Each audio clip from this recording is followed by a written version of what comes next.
My sister-in-law had gestational hypertension. My brother consulted an AI doctor, which claimed that taking medication would cause fetal deformities. In my past life, I gathered solid medical evidence and convinced my sister-in-law to take the medication in secret. She safely gave birth to a healthy nephew. Yet, whenever my nephew caught a cold or coughed, my sister-in-law would blame me for making her take the medicine. I would then be verbally abused by my mother and physically beaten by my brother. Later on, my nephew grew up to be good for nothing and couldn't find a wife. In a fit of rage, they teamed up and killed me, then ran off with my life savings to live it up. When I opened my eyes again, my brother was waving a list of drug side effects generated by AI, shouting, "You can't take this, it causes birth defects and miscarriages." I agreed. My brother has a point. Who are you going to trust?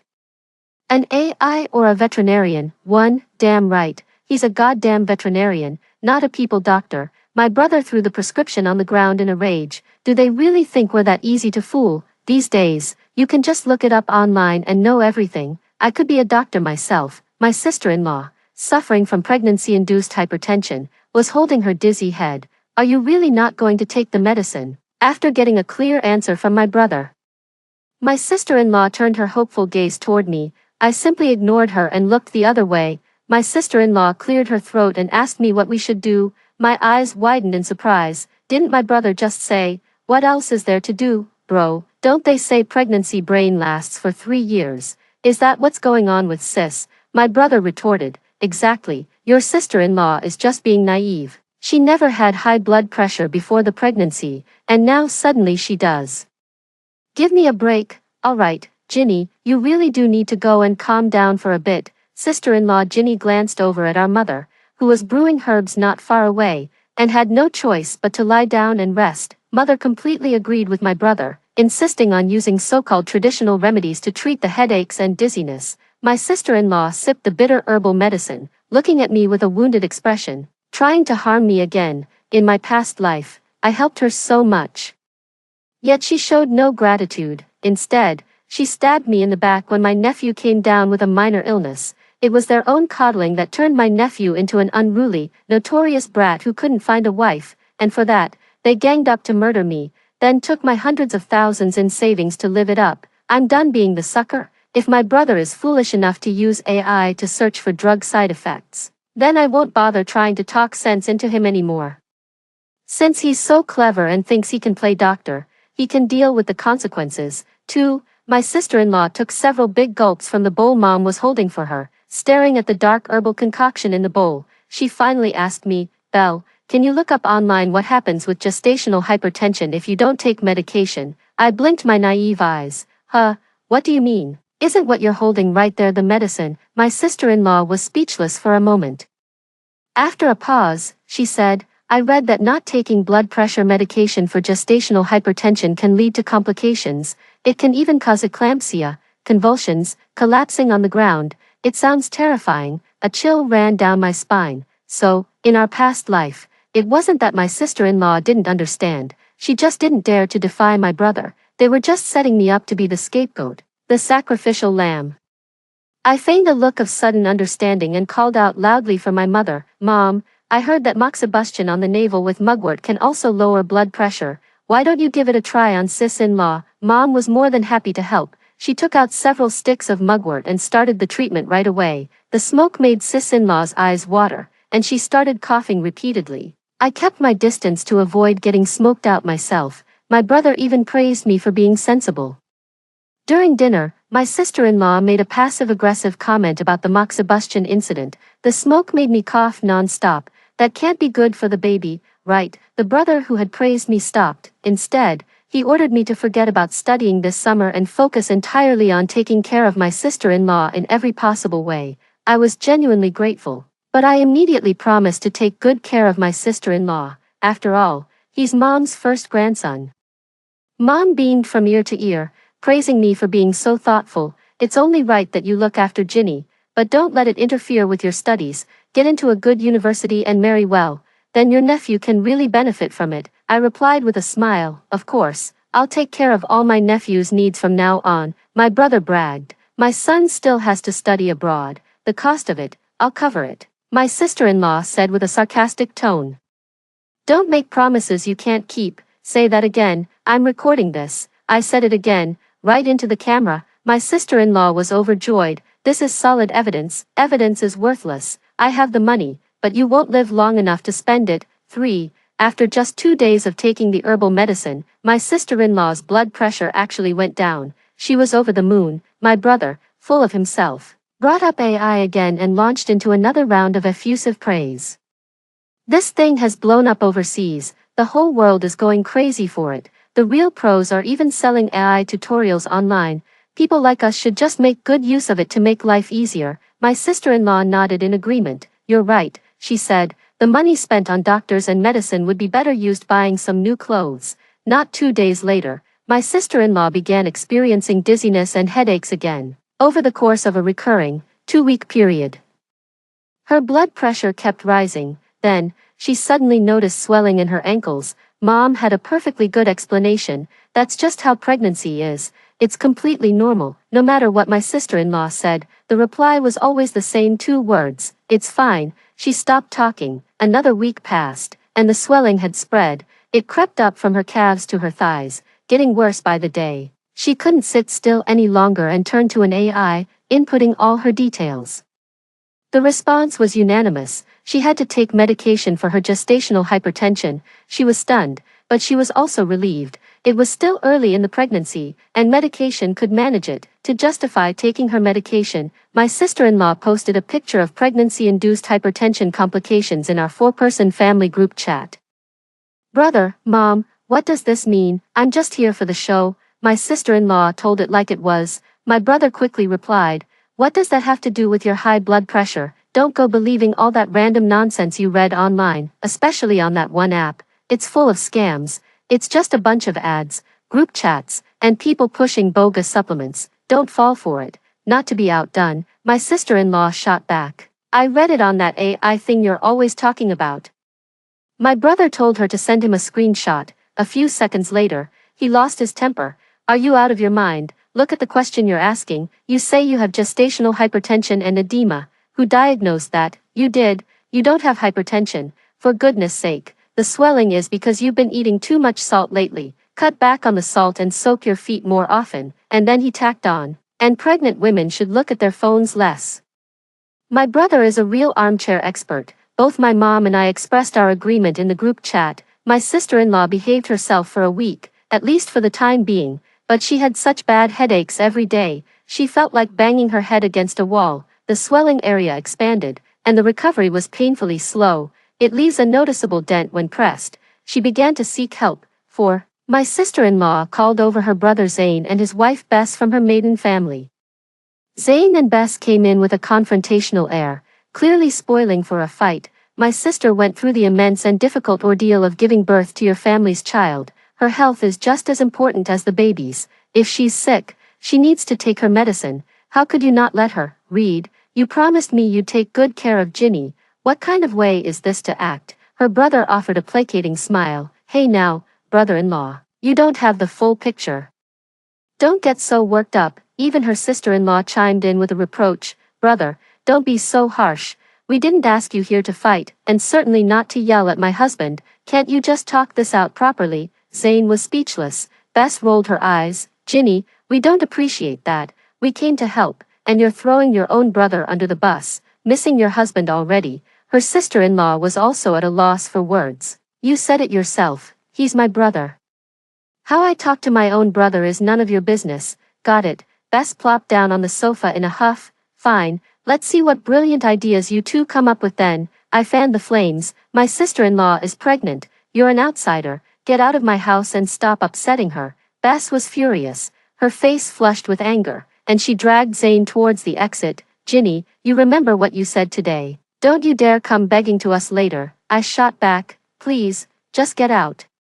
You're stinking up the whole place. After they left, my brother praised me for what I just said. Who does Zane think he is, acting like the big boss? I heard he's raising pigeons, but he couldn't even be bothered to make some pigeon soup for his pregnant sister. What a lousy excuse for a brother. Good riddance. My sister-in-law chimed in. Exactly. I've never been able to stand my brother's condescending attitude. Scolding me when we were kids was bad enough. But now he's lecturing my husband, and even Bess is getting in on it. What a load of crap. Listening to them vent was incredibly satisfying. My sister-in-law's character is as awful as ever. When others help her, she repays them by kicking them when they're down. How despicable. 5. My sister-in-law called over her best friend Nora and poured her heart out, looking utterly miserable. Nora's face was full of concern. Then just take the medicine in secret. My husband keeps a very tight leash on me.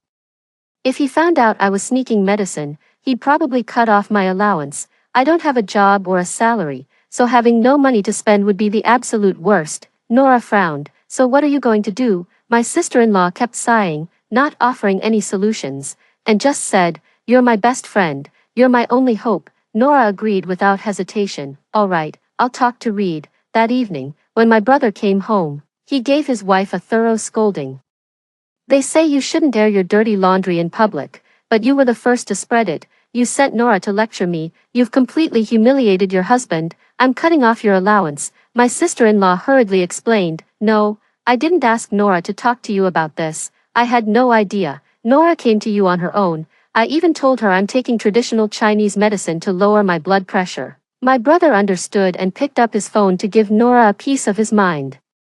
He cursed her out from head to toe, sparing no insult, and then he added, "My wife said she can't believe you're that kind of person. She's cutting ties with you." Nora didn't believe it and insisted that her sister-in-law say it herself. Under her husband's stern glare, the sister-in-law delivered the message about ending their friendship. After hanging up the phone, the brother, feeling immensely pleased, rewarded his wife with a hefty red envelope.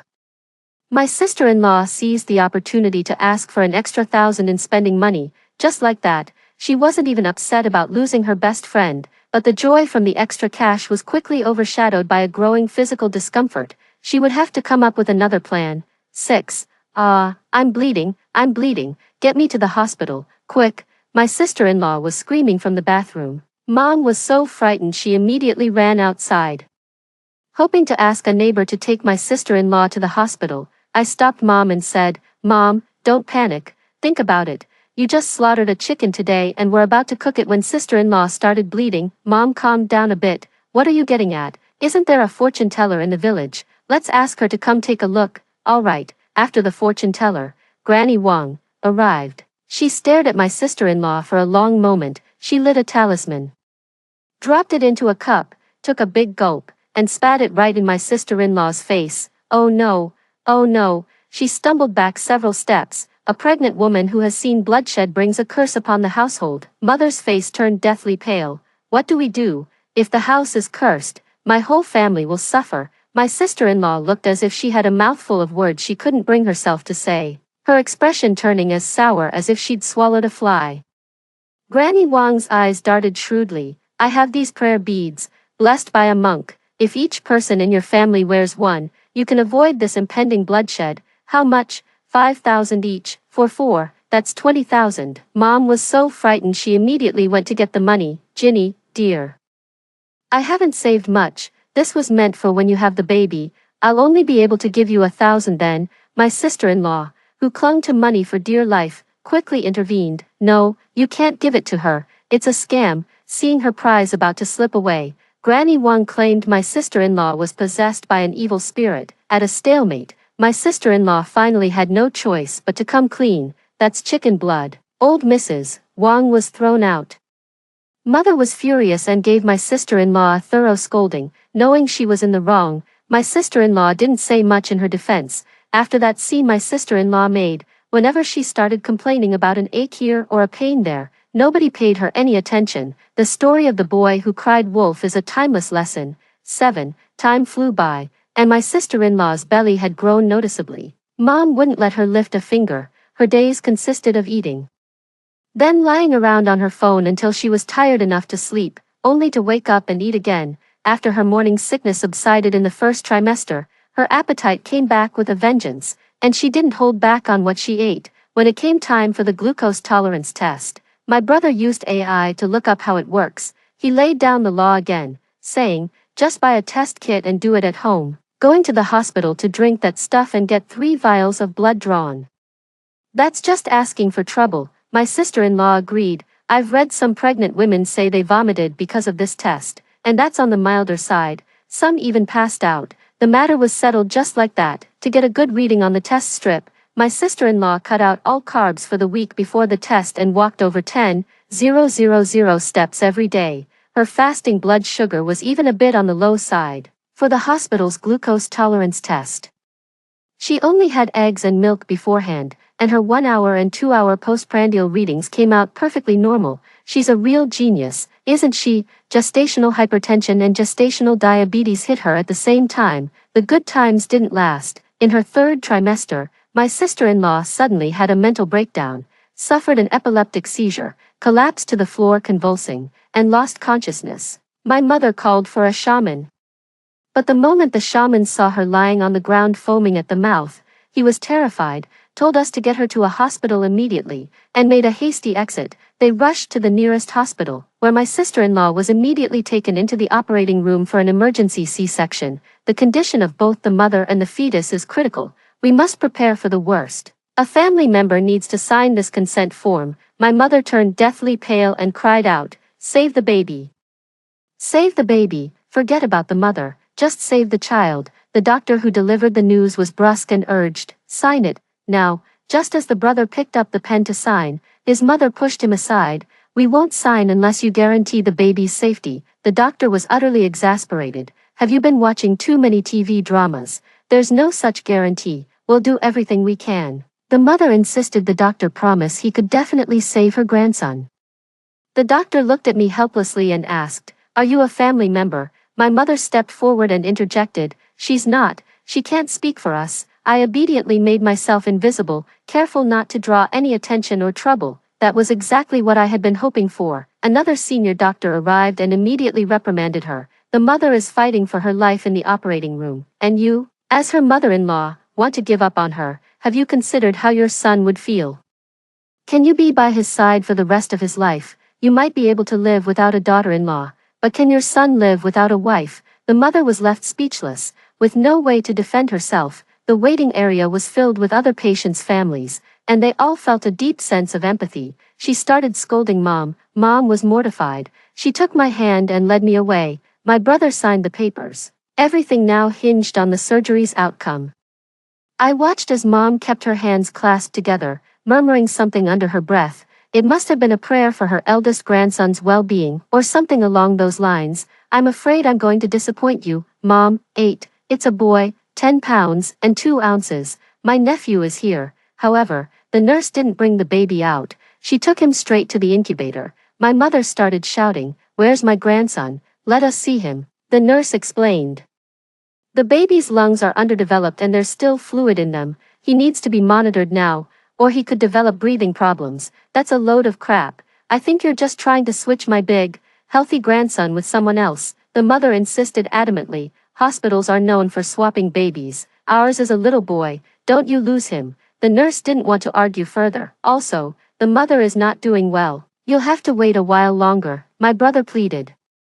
"Nurse, you have to save my wife." Mom even gave my brother a light punch, saying, "Look at you, you're not acting like a father at all." We waited another 2 hours before my sister-in-law came out. It was a cerebral hemorrhage. She had to undergo brain surgery. After waking up, I couldn't even speak clearly. My mother and brother went to make a scene, claiming the doctor botched the surgery, to better argue their case. My brother even had me do real-time AI translation, that is, to record everything the doctor said and then have the AI refute it point by point. "Count me out of this." My brother gave me a shove. "You're useless," the doctor patiently explained. "The patient's prolonged hypertension led to the cardiovascular disease. Don't think you can talk your way out of this with your smooth talk. This is your negligence. Compensate us now, or we'll take this higher up. Your position as department head won't be safe." My brother quickly snatched up the AI-generated document. With a smug look, he began reading it aloud while instructing our mother to hold up her phone and record everything as evidence. "Dr. Wang, I am formally notifying you that I have reasonable grounds to suspect your medical team made errors during the surgery, resulting in severe, avoidable harm to my family member. I am now presenting the following demands and expect you and the hospital to take them seriously and address them promptly and properly. First, I demand the immediate sealing of all medical records related to this surgery. There must be no alteration or omission. These records are to be handed over to me for my personal safekeeping. Second, this medical incident must be designated as the hospital's most critical case of the year. A dedicated investigation team must be formed, and they are to report the progress of the investigation to me daily. Third, regarding the follow-up treatment for our patient, my wife Ginny, we demand that she be treated by the most eminent specialists in the country. Note, all associated costs are to be borne by the at-fault party, namely the hospital. Fourth, we demand reasonable and adequate financial compensation. This compensation includes, but is not limited to, medical expenses, lost wages, nursing care costs, disability compensation, and compensation for the immense psychological distress caused. For the record, this includes psychological damages for myself, my mother, my sister, and my son. Furthermore, due to your surgical error, my wife is now unable to bear more children, as we had planned to have a third child. All losses stemming from this must also be compensated. After the brother finished speaking, a chill ran through the room. Only their mother clapped in approval. Son, you're amazing.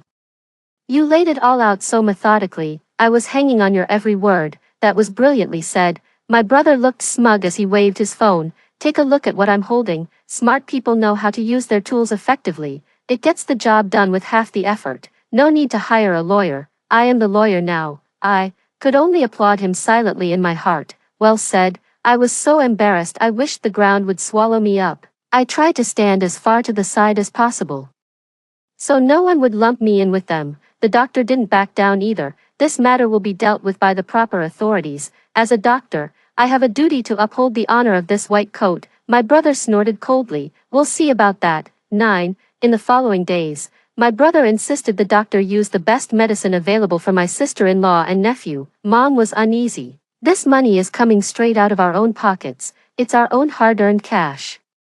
My brother brushed it off. What's there to worry about? We'll front the money for now. A hospital this big, a top-tier one at that, isn't going to be short 200,000 yuan. Still not fully convinced, Mom told my brother to ask the AI. My brother posed the question to the AI.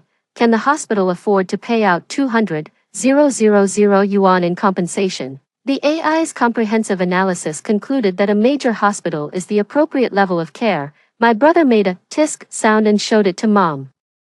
Mom bought it. My sister-in-law is in the ward, and my nephew is in the incubator. My sister-in-law is incontinent. Mom changed her a few times, then refused to do it anymore. My brother won't do it either, so they're making me do it. I don't want to do it either. She had an accident and was feeling uncomfortable. There was also a smell, so I used some air freshener, and it made a big difference. Anyway, Mom and my brother weren't around. Just let my sister-in-law suffer. She soiled herself 3 times, and I didn't change her. She was utterly miserable, cursing me with a slurred tongue. You, shameless, change me now. I stood with my arms crossed, looking down at her from my superior position. In my past life, when I was being hacked to death, she looked down on me just like this, her eyes filled with utter contempt. The tables have turned. Now it's my turn. I slowly reached my hand toward her, but she remained watchful and hostile, her gaze fixed on me. In the next instant, she fell silent, her eyes pleading. I withdrew my hand, the needle in it gleaming. 10. After a week in the hospital, I watched as the money Mom and my brother had saved was completely used up,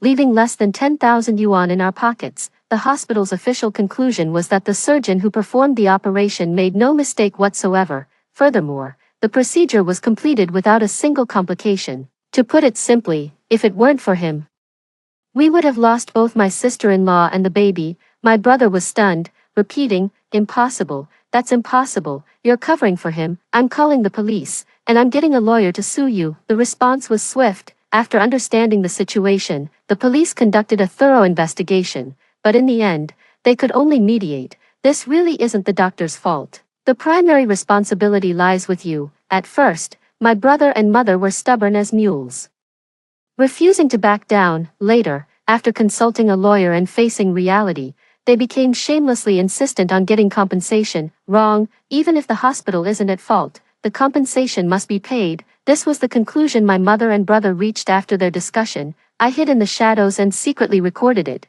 The rest of the time, I was just a complete ornament. If anyone asked me anything, I'd play dumb. I'd just tilt my head up, looking like a total idiot. Huh, what?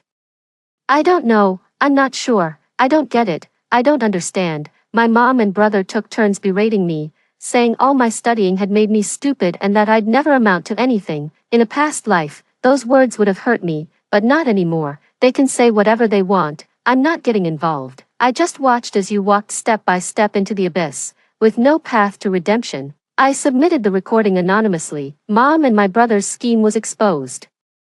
And even though they tried to brazen it out, the police weren't having any of it. You'll be arrested for causing trouble. And so, we all had to slink off together in defeat. My sister-in-law was in her wheelchair, pushed by my brother. My mother was carrying my chubby little nephew, and I, laden with all the bags and parcels, brought up the rear. By the time I left the hospital, that family of 4 had already driven off. Now, my sister-in-law and nephew's fates have diverged from their previous lives. Mother and brother would also waste their lives under the weight of their burdens. What am I still standing here for? Just toss it in the trash and be done with it, and then you're out of there. 11. There's no savings at home, and my older brother is swamped with work every single day. Mom stayed home to take care of the baby and the older child. She called me and said, "Belle, could you drop out of school and come home to help me? Once your sister-in-law is better, and once Felix is a bit older, you can go back to school." I shot back, "Do you own the school or something? You think I can just drop out and re-enroll whenever I feel like it?" Mom was furious. "How dare you speak to me like that? If you don't listen to me, I'll cut off your living allowance and tuition, even if I wanted it. Could you afford it? My mom doesn't have as much money as I do now. I got into a top university in a major city. Just by tutoring, I can make 200 to 300 yuan an hour. Honestly, having money really gives you confidence." Mom was completely taken aback that I had changed so much and even dared to talk back. She suddenly roared, "Who are you?" "Me? I don't care who you are. Get out of my daughter's body right now, or I'll make sure your spirit is utterly destroyed." My mom thought I was possessed by some evil spirit. Ridiculous. I told her again, in no uncertain terms, that I wasn't coming back, and then hung up the phone. After a brief period of peace for about a month, the drama started up again. I'm not answering the phone. It was my academic advisor calling, saying my mom had phoned the principal's office. She really knows how to use online resources to track someone down. I had no choice but to call back. Mom sobbed, "Felix, he's gone." "Me, gone? Good riddance." Mom screamed hysterically. "How can you say that with a clear conscience? He was your own nephew, your own flesh and blood. Did you look after him for even a single day? Not one. And you call yourself a college student. What kind of an aunt are you? I'm going to report you to your university president. I'll report you."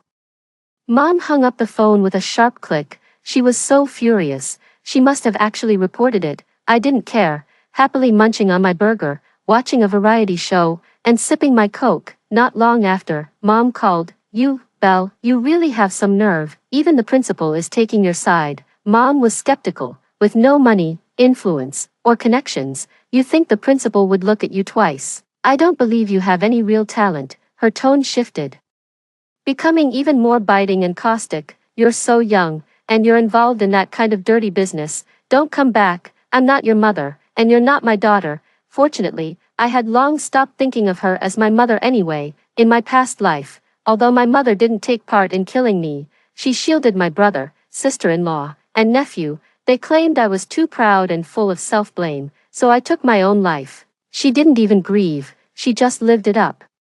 Spending my money, I have no feelings left for her. If there is any feeling left, it's hatred. Fine, let's cut ties. Hey, you're truly heartless. I was impulsive just now. After all, you're my own flesh and blood. I shouldn't have spoken to you like that. Mom's tone softened. "Just come home first. We can talk it all through properly once you're back." Hey, Marge is home. We found a match for your daughter." With those words from the receiver, the call abruptly ended. They found me a husband to marry me off, just to sell me for the bride price, to get me to come back. They even fabricated news about my nephew's death. That's really harsh. For the next few days, I was busy with classes and worked a part-time job on the weekend. I didn't give the matter any more thought. My nephew's business is none of my concern. In my past life, I made my sister-in-law take medicine, which gave my nephew a healthy body. I bought him clothes, food, and drinks. When he started school, I kept buying him all kinds of learning devices. He would always call me saying his grades were great, but when I came home for the new year, I'd find his performance was a complete mess. He even sold the study tablet and all the learning materials I bought for him. At least I tried to be good to him. I don't feel the slightest bit guilty. I was just scrolling through videos to kill time when I saw my mom live streaming. They were actually live streaming my nephew's funeral. "He's really gone," someone in the chat asked how he died, but there was no response. The rest were just messages of condolence. There were also people sending gifts, and quite a few of them, too. For a single live stream, you could easily make 1,000 or two. I ended the live stream. What they do is none of my business. I chose not to look, but my relatives still forward it to me, adding a few complaints along the way. I replied to the messages half-heartedly. Belle, someone in your family has died again. 12. Your sister-in-law is dead. A sudden thought struck me, and I went to open my mom's live stream. Sure enough, there she was, eyes red and brimming with tears, pouring her heart out. Does God only pick on those who are already suffering? My grandson just passed, and now my daughter-in-law is gone too. How am I supposed to go on living? Wah! Someone in the live stream comments asked how she died, but the mother still didn't respond. She just kept on crying. After uttering a few words about her miserable fate, she began to wipe away tears. When the tears wouldn't come, she ducked off screen, sprayed some chili, and then the tears flowed in torrents. Some netizens noticed something was off, asking, "Why is there chili powder on the streamer's face?" Others even questioned whether she had really died. Mom frantically picked up her phone and turned away. A layer of comments swiftly scrolled by. "That was terrifying. It's real. It's really real. We all believe it now." The live stream was shut down. When Mom restarted her live stream, the platform didn't give it any push. The viewership stayed below 10 people. I always had a feeling there was more to this story. Sure enough, it blew up again, but this time as a news story. It turns out that Ginny's brother and sister-in-law, Zane and Bess, were already seething with resentment. When they saw that Ginny had died, they went to demand money. They didn't get the money, but they did stumble upon something suspicious. Under their relentless questioning, Mother became utterly flustered. Zane and the other person called the police. The investigation brought the whole truth to light. The mother and the brother harbored resentment towards the sister-in-law and the nephew, and on top of that, they were barely making ends meet each month. After considering everything, they decided to get a divorce and have the sister-in-law take the nephew away. My sister-in-law disagreed. Her words were halting, but her meaning was perfectly clear. "Everything I am now is your fault. I'm not leaving. You have to take care of me for the rest of my life." That really hit a raw nerve. They already saw her as a burden, and now even more so. The nephew has suffered brain damage, with severely stunted intellectual development. He's essentially mentally disabled. It didn't get much traffic views. The older brother then smothered the child to death. The mother was in charge of going live to milk sympathy and earn money from virtual gifts. It really works. Just by talking the talk, they pocketed 10 or 20,000, but later, it all went downhill, earning just pennies a day. So, the two of them set their sights on their sister-in-law. My brother felt no remorse and pulled the same old trick. He tried to cash in on my sister-in-law's death once more. This time, he went too far. Both my mother and brother ended up behind bars. The older brother, as the principal offender, was sentenced to life imprisonment. The mother, as an accomplice, was sentenced to 10 years. This is the fate they deserved. Story 2. In my past life, my mother-in-law moved into my home with my elder brother-in-law's family. When the apocalypse came, they threw my daughter from the 22nd floor while I was out searching for food. In despair, I rushed into a horde of zombies to find her body, only to be instantly overwhelmed by the surging tide of the undead. Reborn, I will make them pay in blood. Esme jolted awake from the nightmare, gasping for air. The agony of being torn apart by zombies sent chills down her spine, and cold sweat flooded her body like a broken dam, instantly soaking her thin nightgown. The sight of her daughter's lifeless body, broken like mud, haunted her relentlessly before death. Despair and anguish intertwined, threatening to consume her completely. "Mom," just then, a tender call came from beside me, like a warm sunbeam in winter, gently dispersing the thick, ink-like darkness surrounding me. "One." Esme slowly stood up, her hands trembling as she gently caressed her daughter's little face, feeling her warmth and gazing at her innocent, adorable sleeping expression. Her eyes reflected the fear of having narrowly escaped death and the newfound determination after rebirth. This wasn't a dream, I had truly returned. The sharp, bone-chilling roars of zombies still seemed to echo in my ears, but the familiar surroundings brought me a slight sense of relief. I silently vowed in my heart, in this lifetime, I will do everything in my power to live well with my daughter and never let the tragedy of the past life repeat itself. Turning around, I picked up my phone to check the date. There was less than a month left before the apocalypse would erupt. Time was tight. As soon as the faint light of dawn began to appear, before the morning sun fully illuminated the earth, I had already sprung into action. With the apocalypse approaching, stockpiling supplies was the foundation of survival. After carefully taking stock of the existing food and daily necessities at home, the sky had already brightened completely. I glanced around.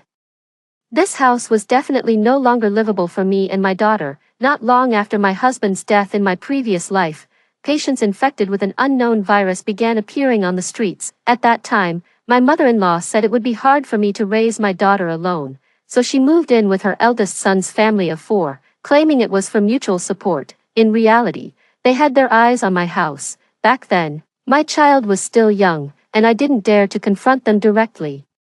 Little did I know that when disaster struck, my daughter and I would still end up being killed by them. Moreover, when the apocalypse arrives, cities with their dense populations will see rapid zombie outbreaks, while the countryside, sparsely populated with mostly elderly and children, will be relatively safer. Without hesitation, I called my parents back in our rural hometown. The moment I heard my mom's voice, my nose stung with emotion. In my past life, when my parents learned about the hardships Momo and I were facing, they wanted to come bring us home, but they encountered large-scale lockdowns and couldn't even make it out of the county town. As soon as my mom answered the phone and heard my suppressed sobs, she froze for a second before quickly turning to my dad and saying, "Our daughter's been wronged, we're going to bring her home tomorrow." Listening to my mother's anxious voice on the other end of the phone, the tears I had been holding back finally fell. "Mom and Dad, don't panic yet, I'm fine for now. But you must believe what I'm about to tell you." It was hard to explain over the phone, so I just told them that an outbreak might be coming. I would send a lot of supplies home soon and instructed them to hide the goods discreetly, not telling anyone, and to wait for me to return before I explained everything. Then I asked my dad to contact a trusted construction crew to quickly reinforce our old family home. "Dad, time is tight, do everything you can to make the house as sturdy as possible." My tense voice affected him, and he hurriedly promised to start first thing the next morning. After hanging up the phone, I took a moment to calm my emotions before frantically searching for various survival guides on my phone and drafting rough plans. Having a plan was one thing, but executing it wouldn't be simple. I needed money, a lot of it. I recalled the property mortgage advertisements plastered in the elevator. They were primarily loan sharks, led by a man named Kian. In my previous life, he and his gang of thugs had looted supplies in the neighborhood and even tried to break down my door. Fortunately, it was only a month into the apocalypse back then, and social order hadn't completely collapsed. He didn't dare to actually take lives, which allowed us to evade his threats several times. But deep down, I knew this neighborhood was no longer safe, and there would only be more trouble ahead. This time, I decided to let them and my uncle's family tangle with each other, let them fight like dogs. Without overthinking it, I found their number in the property management group chat and dialed directly. After agreeing on the loan amount and interest for mortgaging the house, he told me to deliver the property deed to the shop downstairs, and then he would release the funds. After handling these matters, I started frantically placing orders on various apps, all kinds of canned goods with long shelf lives, compressed biscuits, ham sausages, vacuum-packed foods, and various vegetables that can be stored for extended periods. To avoid arousing suspicion, I only ordered small quantities each time and switched between different vendors. At 9 in the morning, I prepared to go out shopping with my daughter. Just as I was about to leave, the door was banged loudly. Today was the day my mother-in-law and my brother-in-law's family moved into my home. In my previous life, under the pretense of protecting us orphans and widows from being bullied, my mother-in-law and brother-in-law's family took over my home with their entire family in tow. In the end, due to the scarcity of supplies during the apocalypse, while I was out searching for resources, they threw my daughter off the building. I was also bitten to death by zombies while trying to save her. Fortunately, heaven has given me a chance to start over and protect those I love. Suppressing the hatred in my heart, I opened the front door, only to see my mother-in-law standing at the entrance with her hands on her hips, followed by my brother-in-law's family of 4. Seeing me blocking the doorway, she looked displeased and pushed past me into the house, instructing as she walked, "Esme, go out and buy some daily necessities. It's convenient to get them in the city anyway, we didn't bring any, so make sure to get good quality ones." My brother-in-law's family also rushed in behind her, looking around greedily, their eyes gleaming with avarice. After surveying the living room, my brother-in-law Jules feigned concern and said to me, still standing by the door, "Sister-in-law, it's so unsafe for you and your child to stay in such a big house all alone. We've come to keep you company and look after you." Nephew Phoenix sprawled casually on the sofa, calling out to me with the air of a host, "Auntie, bring back some fresh food when you return. I'm craving seafood, I'm still growing, after all, and need proper nutrition." I sneered inwardly, too annoyed to engage. Just as I was about to leave with my daughter, my sister-in-law Ophelia, who had rushed straight to the bedroom upon entering, began loudly claiming my room. "Esme, your master bedroom is spacious, perfect for your brother and me. When you get back, pack up your things and move them out." Niece Tessa also walked into Momo's room, looking disdainful as she said, "This must be Momo's room, right? The decor is so childish, but since I'm a girl and need my own space, I'll make do for now."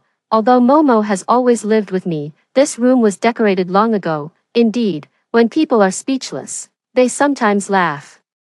Seeing their family's entitled and domineering attitude, for a moment I wanted to rush in and perish together with them, but I held back. I want to see how long they can survive in the apocalypse this time around, without me stockpiling food before the disaster or scavenging for supplies afterward. My husband is the second child in the family. When my mother-in-law gave birth to him, she had a difficult delivery and almost lost her life, not long after he was born. His father accidentally drowned while fishing, so she always believed the second child was a jinx and deeply disliked him.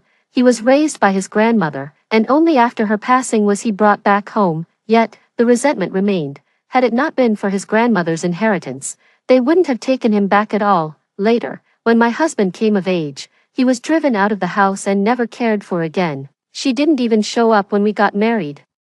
Nor did she contribute a single penny. Our current house was built entirely through the hard work of my husband and me. Just as our family's life was getting better and better, she became envious and came to our door, demanding that we support her, even asking us to buy her a house and a car. Then, out of the blue, a car accident took my husband away. At that point, my mother-in-law and my brother-in-law's family started scheming again, under the guise of caring for me and my orphan child.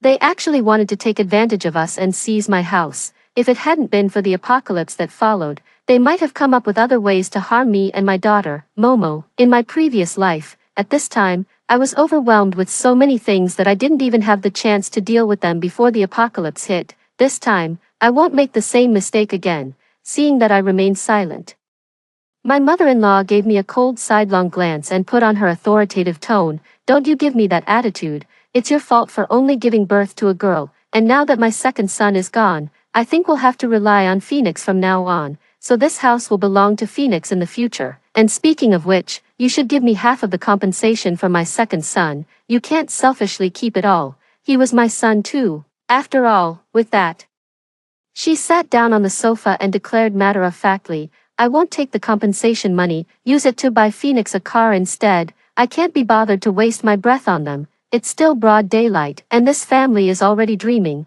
They want to take my house and expect me to be their free servant. Just wait until I hand the property deed over to those loan sharks. Let them fight over it then." I sneered, "Fine, you just wait and see." With a loud bang, I slammed the door shut, turned around, and carried Momo away. Faintly, I could still hear my mother-in-law shouting, demanding to know what kind of attitude I had. I scoffed and took the property deed to the mortgage shop, watching the notification on my phone confirming the deposit of $2 million. My mood finally lifted. I kissed Momo, making her giggle with delight. "Too, Mommy, are we going to Grandma's house?" Momo misses Grandpa and Grandma. Momo tilted her head in my arms, her voice still carrying a hint of childish sweetness. "Yes, sweetie, we're going back to Grandma's house." I nodded at her, my heart aching intensely. "We'll let Grandpa take you for a horse ride." "Yay, horse ride, horse ride." Watching my daughter's innocent face, I took another deep breath. To protect this innocence,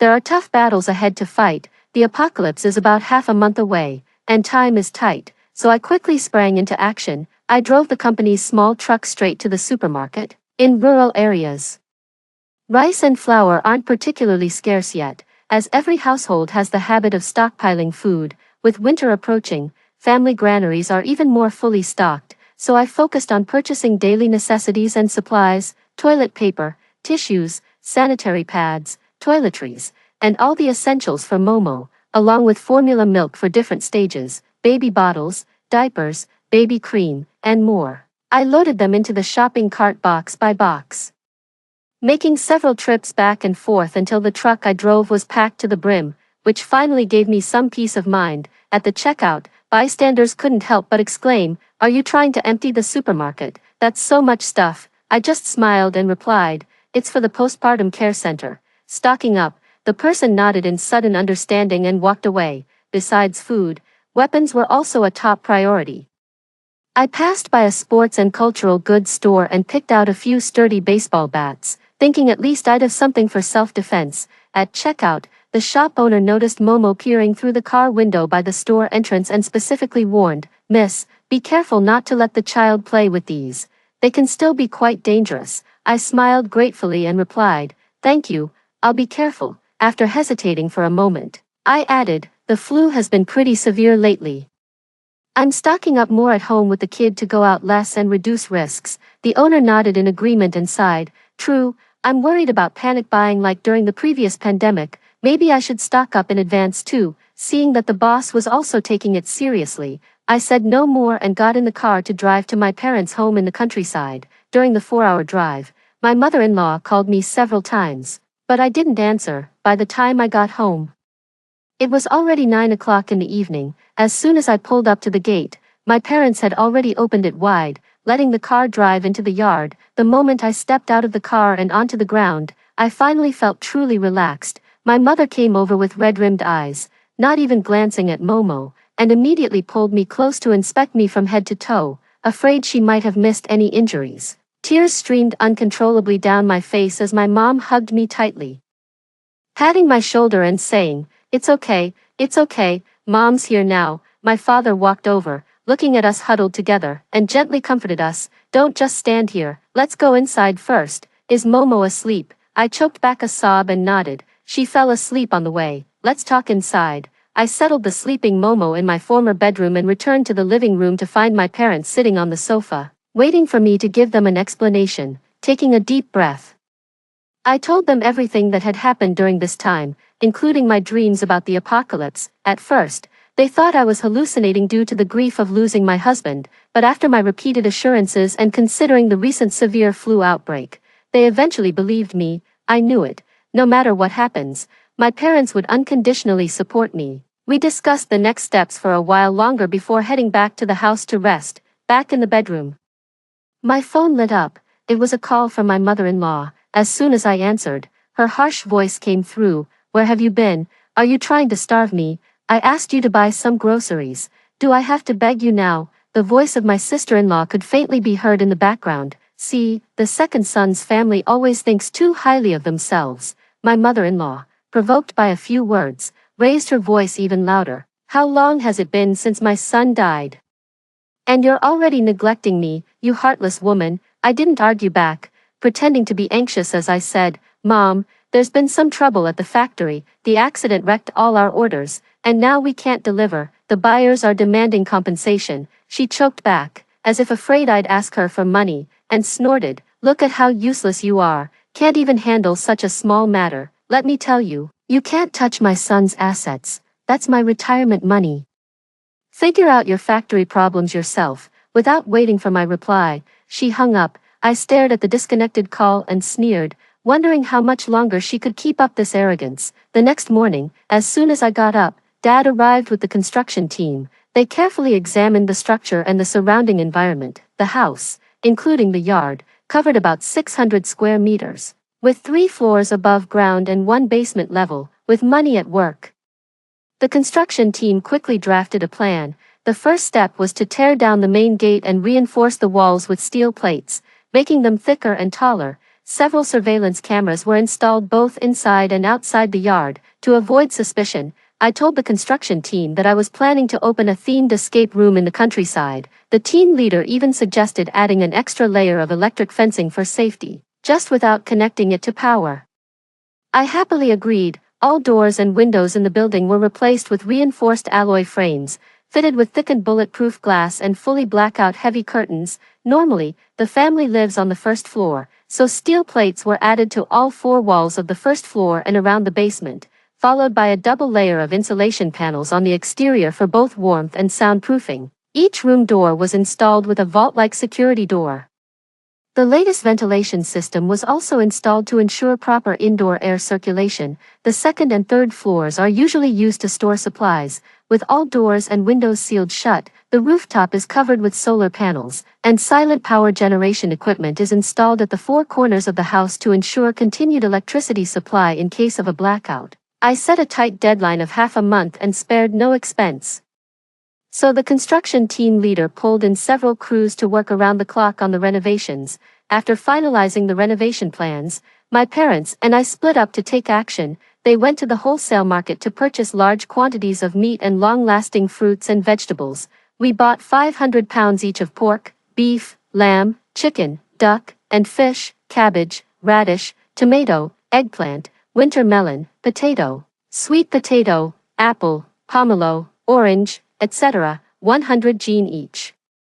There are also various nuts, like peanuts and sunflower seeds. Mom and Dad also bought about 10 packets each of various vegetable and fruit seeds, so we can grow our own food in the future. The old family house is being renovated, so our whole family is staying at a hotel in town for now, and we've also rented an abandoned factory building in the suburbs. I made an agreement with the boss to deliver all the goods to the newly rented factory building first, then slowly move them to the abandoned granary in the village at night. That place is quite remote, and hardly anyone goes there anymore. Meanwhile, I took Momo to various places and ordered 1,000 barrels of water and 10 water purifiers, instructing them to deliver in batches at different times to the locations I specified. Next, I went to the home appliance market and bought air conditioners, refrigerators, power banks, tablets, and various lighting equipment. I also purchased electric pots, frying pans, induction cookers, portable gas stoves, smokeless charcoal,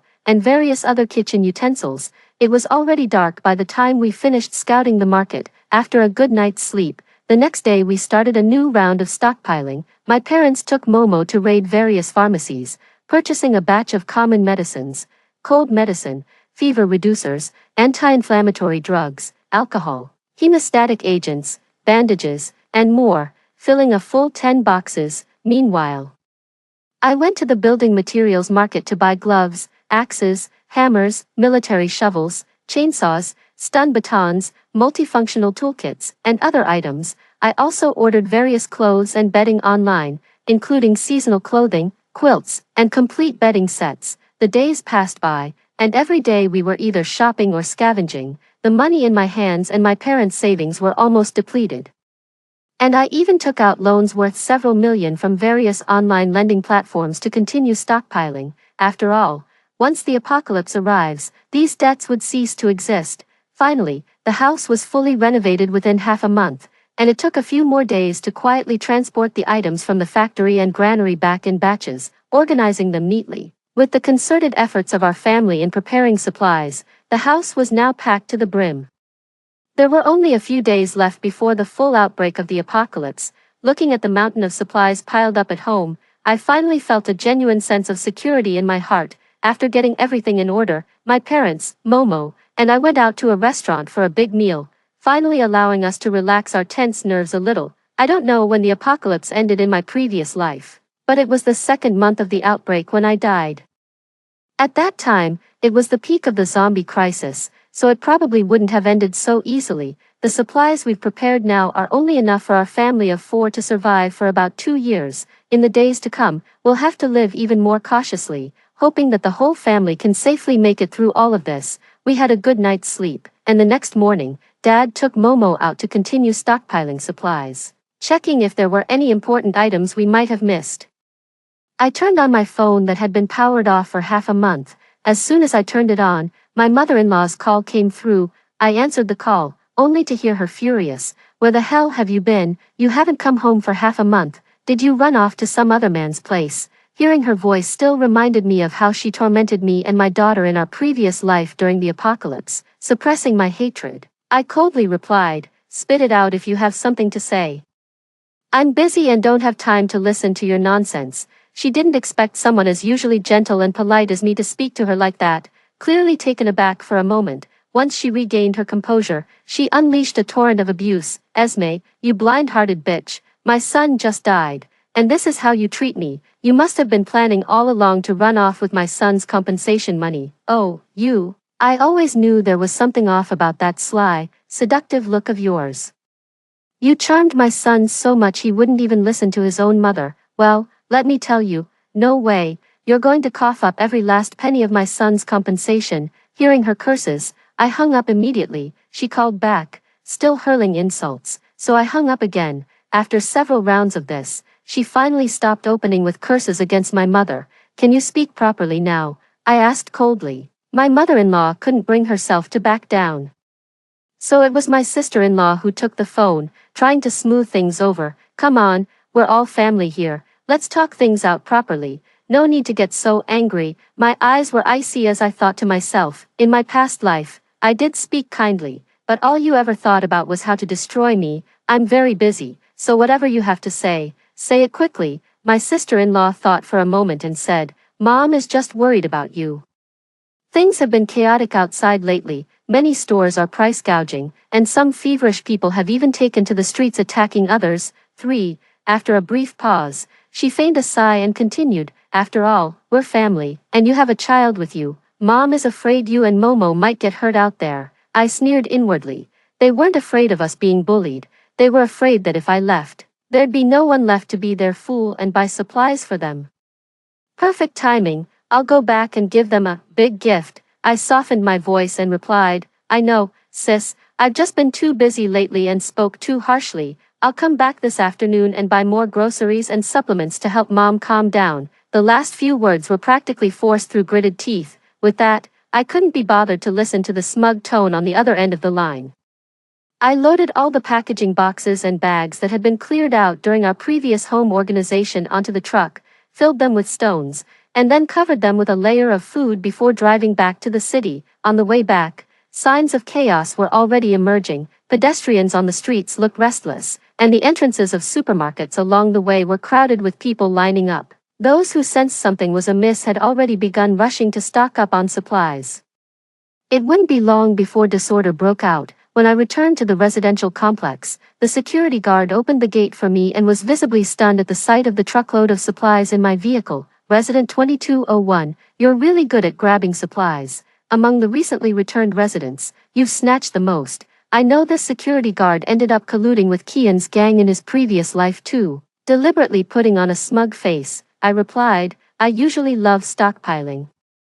So I've had plenty of practice. There's even more at home than this." Without waiting for his response, I drove straight into the garage, leaving the security guard with a thoughtful expression. I carried 2 suitcases back home, opened the door, and though I knew it wouldn't be particularly clean, I didn't expect it to be this messy. A strange odor hung in the air, a mix of stench and sourness, impossible to block even through a mask. On the table were unwashed plates, and the floor was littered with trash, leftover takeout boxes, clothes and socks, various packaging, and the formula cans Momo had left behind. Water stains marked the floor, and the once white sofa had turned yellowish. Seeing the previously tidy house ruined like this, I felt nothing at all. Since they're so eager to have this house, let them live here for the rest of their lives. I hope they can hold back their tears when this house becomes their grave. When my mother-in-law saw it was me who opened the door and came in, her face turned cold as she was about to scold me, but upon noticing the food in my hands, her expression softened slightly. "Why did you take so long? Were you trying to starve us to death?" With that, she snatched the food right out of my hands. "Is this all? How useless. Who could possibly eat this little?" While urging Uncle's family to come out, he was stuffing his mouth with large bites of the roast duck I brought. "Little sister, you're finally back. It's good you're home. You weren't bullied outside, were you?" Sister-in-law Ophelia and niece Tessa came out wearing my pajamas, walking to the dining table. He picked disdainfully through the bag, took some bread, and went to eat on the sofa. Phoenix came out without even a greeting and unceremoniously sat at the dining table, eating with my mother-in-law, my uncle, with his hands behind his back. Nodded at me with the air of a host. You came back just in time. You've been gone for so long without any news, and the house hasn't been tidied up. Look at the mess it's in now. I smiled at him and said, you're right, after all, it's my house, and cleaning it is my responsibility. The older brother seemed surprised by my words, glanced up at me, and before he could speak, Phoenix's voice came from the side. Whose house it is doesn't matter, just clean it without any nonsense when you're told to. I took a deep breath before replying gently, you're right. I'll clean up once you finish eating, that'll free up some space. There's a whole carload of supplies in the garage downstairs. I can't move them myself, so I'll need your help to bring them up. At the mention of another carload of supplies, they all turned to look at me in unison, their meals forgotten. What? A whole carload of supplies? You just left them in the garage. You reckless woman, with prices so high these days, what if they get stolen? My mother-in-law's furious voice rang out as she sprang up and rushed toward the door, exchanging a glance. My brother-in-law and his wife couldn't stay seated either. They quickly grabbed their children and hurried after her. As they left, they called back to me, hey, sis, just stay home and tidy up the place. We'll handle moving the stuff. Watching the whole family scramble to press the elevator button, I feigned concern and shouted after them, be careful, there are eggs in there, don't rush and break them all. My mother-in-law waved her hand impatiently, mind your own business, clean the house first, because many people had been rushing out to stock up recently. The elevator was moving up and down very slowly. They waited for 2 minutes before finally getting on, hearing the sound of the elevator door closing. I put down the broom in my hand. I went to my former bedroom.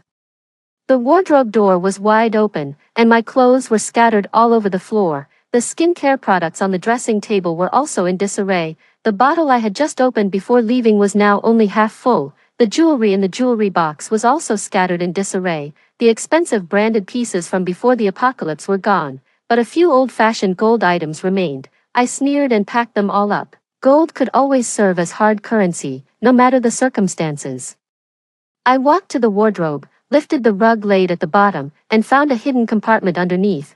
It contained various documents, and at the very bottom was a concealed box. The box was highly sophisticated, requiring a password to open. After entering the code, I unlocked it to find a precision crossbow and 20 exceptionally sharp bolts inside. It was something my husband had acquired from who knows where in the past. He also said that if he weren't so timid, he would have wanted to bring back a handgun he had at the time as well. After putting away the crossbow, I checked the time. Only 3 minutes had passed. The elevators were so busy now, they wouldn't be back so quickly. I went to the study, which was also left in a mess by them. The floor was littered with books and used tissues, and on the table sat a teacup filled with cigarette butts. When Momo was born, we hired a postpartum nanny and installed cameras in several rooms of the house.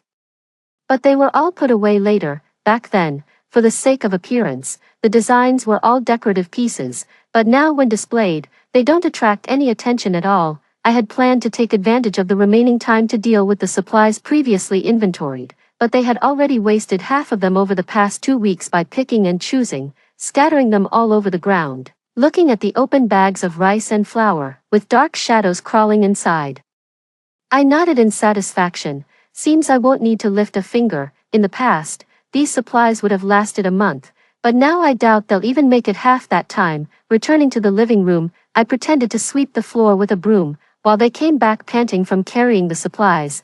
As soon as my mother-in-law entered and saw the barely changed state of the house, she immediately shouted, "What have you been doing all this time? Get out of my sight, just looking at you annoys me.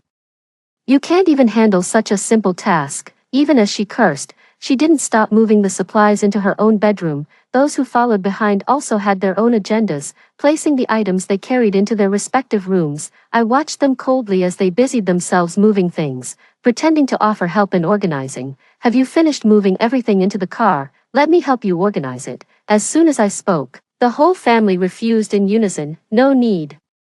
My sister-in-law walked over with a fake smile. "We're done. There wasn't much to begin with. You really bought too little. It won't even last a few days." I sneered inwardly in my heart. Too little, it'll be even less in the future. My mother-in-law walked out with a displeased expression. I heard from the neighbors that the situation is chaotic lately, and there might be another lockdown. You only grabbed this little. It's nowhere near enough. Hurry up and go out to grab more. Phoenix has a big appetite. He can't miss a single meal. That's right, Auntie. Get me some skincare products while you're at it. Just like the ones in your room, Tessa chimed in, as if it were the most natural request. For, I want chicken legs and burgers. We can't even order takeout now. Haven't had them for days. Phoenix also instructed me with a displeased look. Uncle coughed and chimed in. Bring back a few packs of cigarettes. I'm an old smoker. Can't go a day without it or I feel all out of sorts. Sister-in-law waited for them to finish, then shot them a mock scolding glance. Don't mind them, little sister, but since you're more familiar with the area and we don't know our way around, you'll have to be the one to go shopping, though she seemed to mediate. In truth, she wasn't about to let me off the hook either. Once we've bought everything, we'll go down and help you move it. There are plenty of us, so it'll be quick. With that, she smiled warmly at me, watching this family. I walked leisurely to the door and said to them, all right, I know this area well, I'll go see if I can grab some more supplies. Wait for my good news. My mother-in-law didn't expect me to be so straightforward. After a moment of surprise, she snorted with a laugh. Fine, you know what's good for you. My sister-in-law smiled obsequiously as she saw me out the door. Go ahead and fight for it without worry. We'll take good care of Momo at home. Only then did she realize something was amiss as she spoke. The daughter I always kept by my side seemed to have not returned with me this time. Watching her belated reaction, I replied cheerfully, it's not that stealing things is troublesome, I just took her to the kindergarten. Oh, then hurry back. Although feeling something was off, she didn't think much of it as she watched me enter the elevator. I waved at her with a big smile on my face. Goodbye, enjoy all of this to the fullest. As I left the neighborhood, I passed by the gate and made sure to nod at the security guard, ensuring he could see my completely empty trunk. On the way back, I visited several markets, only to find that the prices of all goods had already multiplied several times over. Major supermarkets had also begun limiting supplies, and the situation was on the verge of chaos. It was past 10 p.m. when I finally made it back to my hometown. As soon as I got out of the car, I saw Momo running over with quick, light steps. I bent down, and Momo rushed into my arms. As I lifted her up, she nuzzled against my face and gave me a big kiss. My mom followed behind, sighing helplessly. She refused to sleep until you came home, and now she can barely keep her eyes open. I ruffled Momo's hair and smiled, saying, I'm back. My dad also came out and saw the car full of supplies I had brought. He wanted to unload them, but I stopped him. Let's go inside first. We can sort out the things in the car tomorrow. The three of us sat down on the sofa, with Momo curled up obediently in my arms, her head nodding as she was about to fall asleep. While patting her gently, I said seriously to my parents, it's already very dangerous outside. On my way back today, I saw infected people, zombies, appearing on the streets. Both parents fell silent. If they had been half doubting my words before, now they had no choice but to believe. Holding Momo left me with no free hands, so I signaled my dad to take something out of my bag. My father pulled out the exquisitely crafted crossbow. Noticing the cold metallic gleam of the arrows beside it, he gave me an inscrutable look before putting it back. Mom burst out laughing beside me. No wonder you two are father and son, then went back to the bedroom and brought out a long cloth bundle. My eyes widened as I turned to look at my dad in disbelief. He crossed his legs with an air of composure and nodded reservedly, but the smug curve at the corner of his mouth gave him away. The three of us exchanged glances and laughed silently. Just then, Momo's little snores started up. I let out a long sigh and stood up, saying, let's get some rest. The city's going into a major lockdown tomorrow, so we should stay indoors as much as possible after that. Safety comes first. I'm not a savior, nor do I have such great power. I can only do my best to protect my family. Returning to the room, I tidied myself up and lay on my side, watching Momo sleep soundly. Being able to start over is already a great fortune for me. No matter what happens in the future, I will stay by her side, comforting myself with these thoughts. I gradually relaxed and fell asleep. The next day, as soon as I turned on my phone, I saw videos flooding the internet of infected people randomly biting others everywhere. This was exactly how it happened in my previous life. At first, there weren't so many zombies, but people were making videos to chase clout, so many were caught off guard when they encountered them, leading to a rapid surge in infections. It wasn't until news reports confirmed the reality of the virus and advised people to stay home and isolate that everyone finally realized they needed to rush to stock up on supplies, but by then, all the major supermarkets and markets had already been emptied.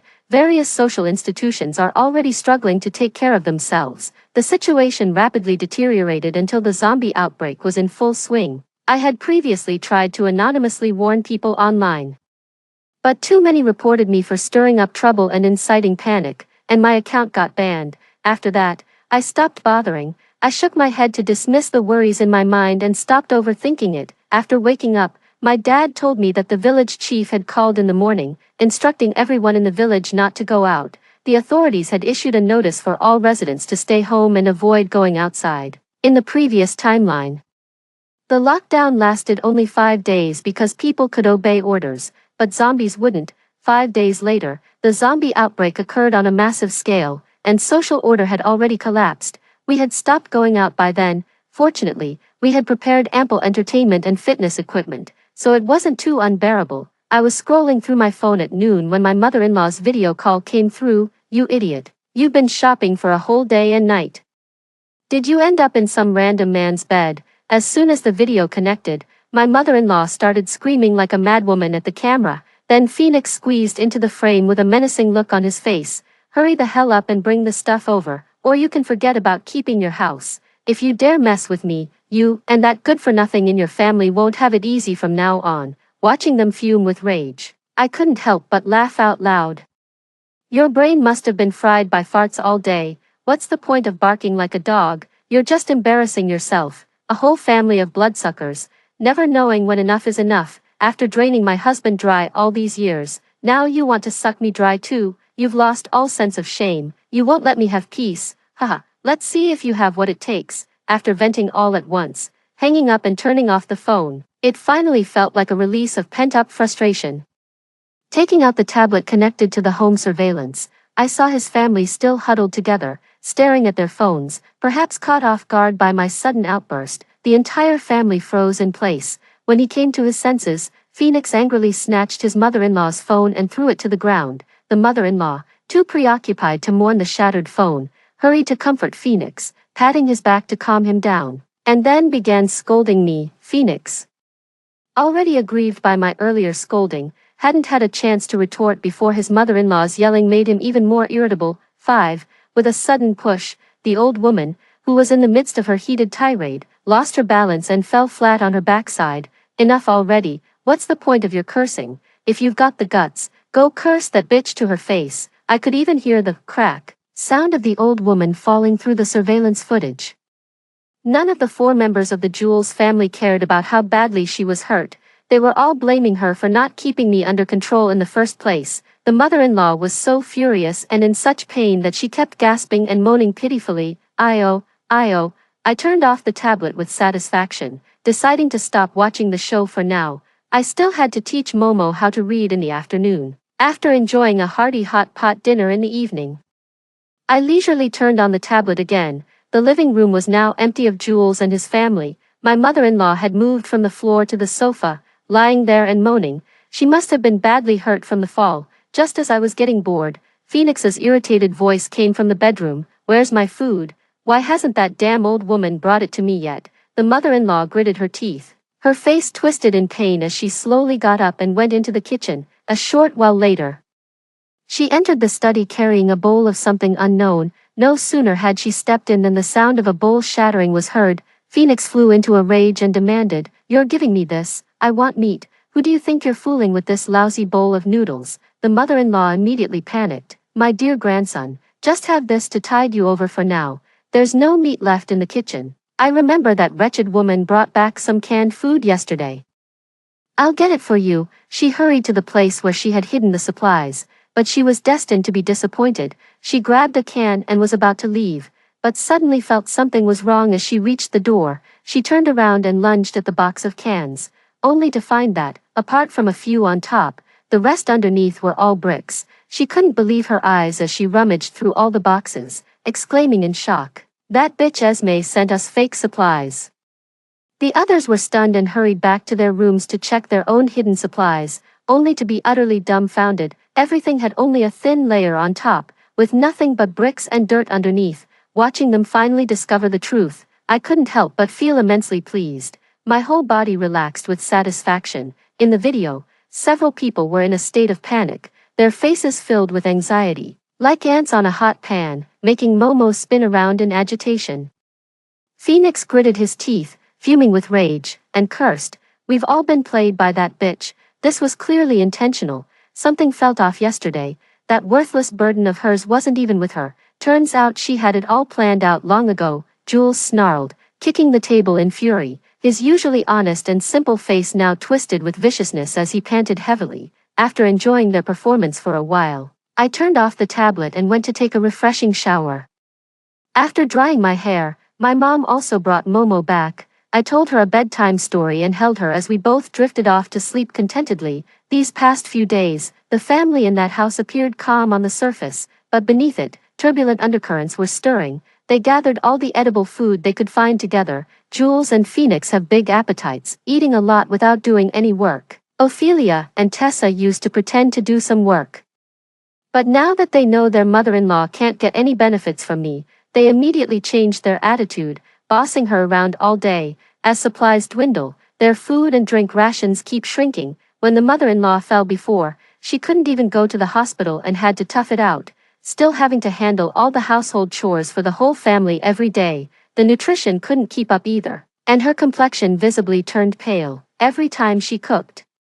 She could only eat a little extra beforehand. Today, Tessa happened to discover it and made a fuss, rallying the whole family to confront her. Phoenix flew into a rage and demanded, "You've eaten your fill, but the rest of us are still starving." Tessa crossed her arms and said coolly, "No wonder the food portions have been getting smaller lately. So Grandma, you've been helping yourself to extra servings, huh?" The mother-in-law initially felt somewhat guilty when caught stealing food.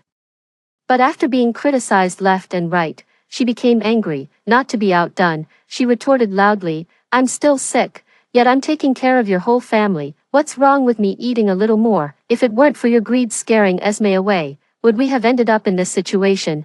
Phoenix grew even angrier upon hearing this, his veins bulging. He grabbed her by the clothes, pushed her to the door of the secondary bedroom where she stayed, locked her inside, and secured the door from the outside. During this time, the others remained motionless, letting Phoenix do as he pleased. The mother-in-law banged on the door loudly, wailing and howling inside the room until she finally exhausted herself and quieted down. Returning to the living room, Phoenix said in a gloomy tone, "Since you dared to steal my food, don't blame me." With that, he carried a large pot of noodles back to his own room. Seeing his mother locked in the room by his son, Jules said nothing, silently smoking his cigarette to the side. It was late at night, and the mother-in-law was still locked up. She hadn't eaten lunch and was now too weak from hunger to struggle, lying on the bed crying pitifully. Dinner was prepared by Ophelia, and there was quite a lot of it. Although they ate without much enthusiasm, it was enough to fill their stomachs. Over the next few days, without the mother-in-law managing things, food was consumed at an alarming rate. What could have lasted half a month if rationed carefully now seemed unlikely to last even a week. Ophelia looked at the remaining rice and flour, sat down beside Jules, and said helplessly, "This can't go on. The leftover food probably won't last half a month." Jules never cared about household matters in the first place, and when something went wrong, he would only blame, "It's all because you don't know how to save." "What are we supposed to do if there's no food?" Hearing Jules' accusations, Ophelia felt wronged and retorted loudly, "I was just worried the children would go hungry. Why are you taking it out on me? It's not my fault things turned out this way. Go find Esme if you have a problem." Jules, annoyed by her shouting, raised his hand to strike her. Just then, a sudden knock came at the door. The two looked at each other, wondering who could be at the door at this moment. Before they could even ask, an arrogant voice shouted from outside, "Hurry up and pay back the money. When are you going to return it? If you can't pay, then get out of the house and make way for me." Phoenix and Tessa also came out. The family of four had no idea what was happening and didn't dare to speak. By now, the banging on the door had started outside, growing louder and more intense with each strike. You can feel slight vibrations even when standing at the door. "Stop pretending to be dead. I know someone's home. Open the damn door." Phoenix mustered his courage and replied. You've got the wrong door, our family doesn't owe any money. As if suddenly remembering something, Ophelia whispered urgently, didn't Esme say the factory owed a lot of money before? Could it be those debt collectors coming to collect? Phoenix confirmed, yes, it's that bitch who owes us money. Then he turned and shouted toward the door, you're looking for that bitch Esme, right? She's not here, and we can't find her either. She still owes us money, outside. Kian didn't care about any of that. He snarled, I don't care who you are, get the hell out of there now. This house is mine now, and everything inside it is mine too. As he spoke, the knocking turned into the sound of something hard slamming against the door. As the saying goes, the soft fear the hard, and the hard fear the ruthless. The Jules family didn't dare open the door. Summoning their courage, they shouted back, you're trespassing. I'm calling the police, once the lockdown is over.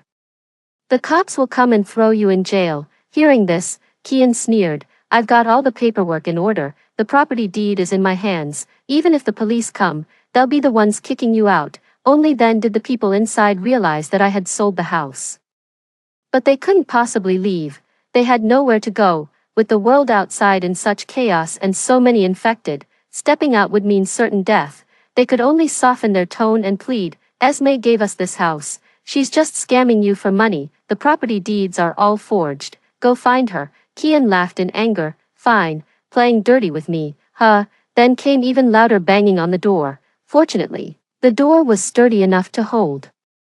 But the growls of the zombies downstairs were getting closer. Seeing this, Kian didn't dare to make too much noise. He left after just one sentence, just you wait, motherfucker. Only when the people inside the room heard no more noise outside did they finally let out a sigh of relief. After calming down for a moment, they started cursing me like crazy. Esme, don't let me catch you, you will die a horrible death. I happily ate fruit while scrolling through my phone, occasionally glancing at the surveillance feed. For now, everyone still has food reserves, but in a few days, I wonder if they'll still have the energy to curse me. Late at night, the old woman lay on the bed moaning, her face as pale as death. During this time, Jules' family said she was getting old and that eating less would be good for her health, so they only let her have one meal a day. She had also thrown tantrums and shouted at Jules' family, but every time she made a scene, Phoenix would drag her into a room and lock her up for the whole day. The others pretended not to see and remained silent.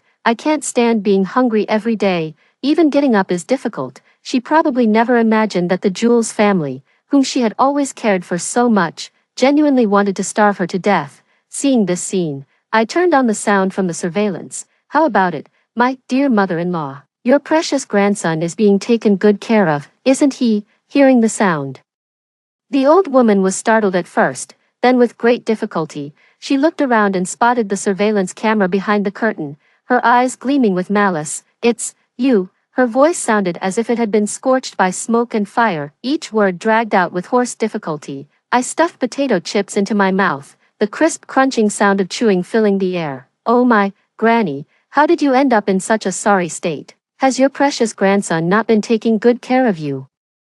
He, she lay on the bed panting heavily, her face flushed with anger, yet too weak to scold me.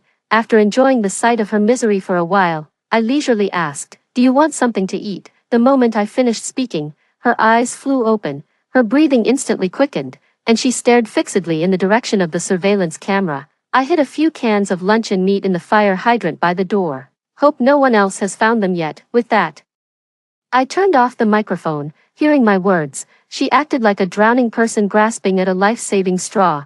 Without caring whether it was true or not, she mustered the last of her strength and scrambled toward the door, half crawling and half rolling. She opened the main door and stumbled to the fire hydrant, trembling as she reached out frantically, searching blindly. The Jules family was awakened by her commotion. When they followed her outside, they saw her tilting her head back, mouth wide open, eagerly pouring something down her throat. So that's it, I wondered why you weren't sleeping in the middle of the night. Turns out you were sneaking food here. Where else have you hidden stuff? Grandma, you're so disappointing. We're still starving. Mom, you're going too far. No wonder the household supplies are running out so fast. You've been hoarding them all along. How could you become so selfish? Phoenix stepped forward and snatched the can nearby, his eyes bloodshot.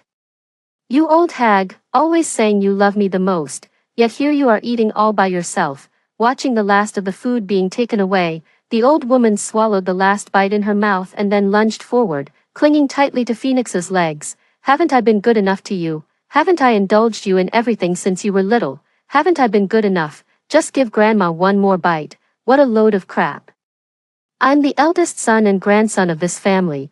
It's only right that you provide for me. Phoenix shoved her aside without a care. I haven't even complained about how useless you all are. Back then, my classmates drove luxury cars and lived in mansions. Now, it's the apocalypse, and only then do I get to live in a big house. Thanks to you bunch of losers. This time, not only was the old woman trembling with rage, but Jules and his wife also turned pale instantly. Tessa smirked coldly, pretending not to hear a thing. For a moment, several people remained silent with gloomy expressions. Ophelia was just about to speak to lighten the mood. Suddenly, a mocking laugh rang out, accompanied by the sound of clapping. As a group of people emerged from the stairwell, the Jules family's expressions changed drastically, and they turned to flee back into the house. But it was already too late. The group was strong and burly, wielding weapons like machetes and baseball bats. Without much trouble, he subdued the few of them and brought them inside. Jules' family trembled as they huddled in a corner of the living room. After seeing Kian and his gang enter the house, I knew Jules' family was doomed. In the previous life, although Kian left after knocking at noon, he couldn't let it go and sneaked back at night. He had planned to sneak in through the balcony but was spotted by me, who was too worried about the future to sleep, forcing him to give up, for the time being. This time, after seeing them leave on the surveillance footage, I guessed they would surely return for a sneak attack at midnight, just like in the previous life. It's late at night, but I'm not sleepy at all. The exhilaration of vengeance surges through my heart. In this lifetime, those who have harmed me and my daughter, I will make you pay in blood. Weren't you all so tough at noon? Kian tapped the machete against Jules's face. Where are the supplies hidden? Jules shrank his head and said in a trembling voice, and no, we're out of supplies. One of the people Kian had brought stepped forward. It was the security guard who had seen me return with supplies. The guard grabbed Jules by the hair from behind and yanked hard. No supplies. Think we're idiots. I saw you hauling in a whole truckload of them. Jules was yanked up by the hair, looking at the security guard in terror. I'm not lying to you. It's all fake. There's nothing but rocks inside. Kian scoffed.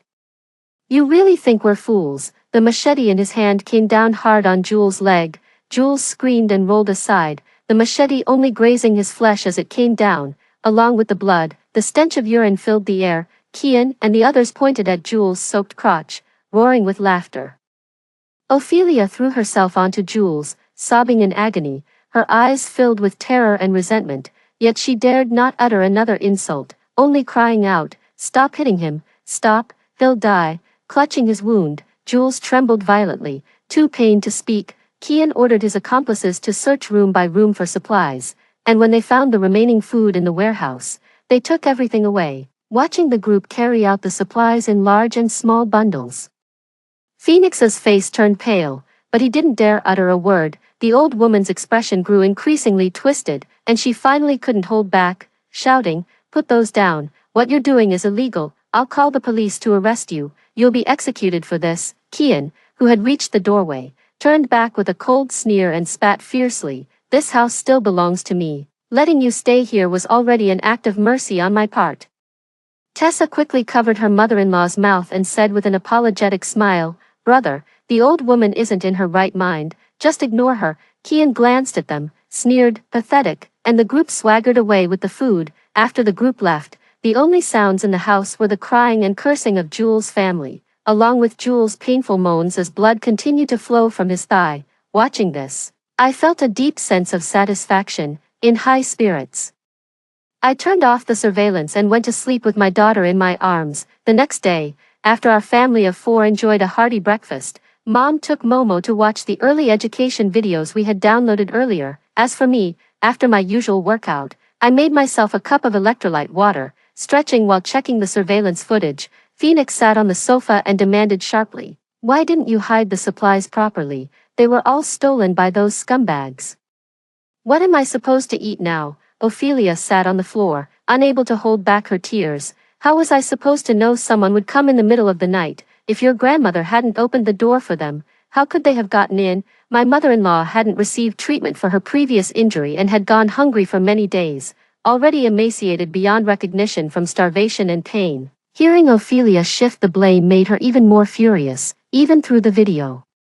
I could sense her gritted teeth. I was starving to death. If you hadn't completely disregarded whether I lived or died, would I have had to go out searching for food? Tessa played idly with her fingers nearby and remarked coolly, Grandma, if you could hide food outside, surely you must have hidden more than just this bit. Tessa's words left everyone momentarily stunned, unable to find medical supplies and forced to bandage his thigh with clothing.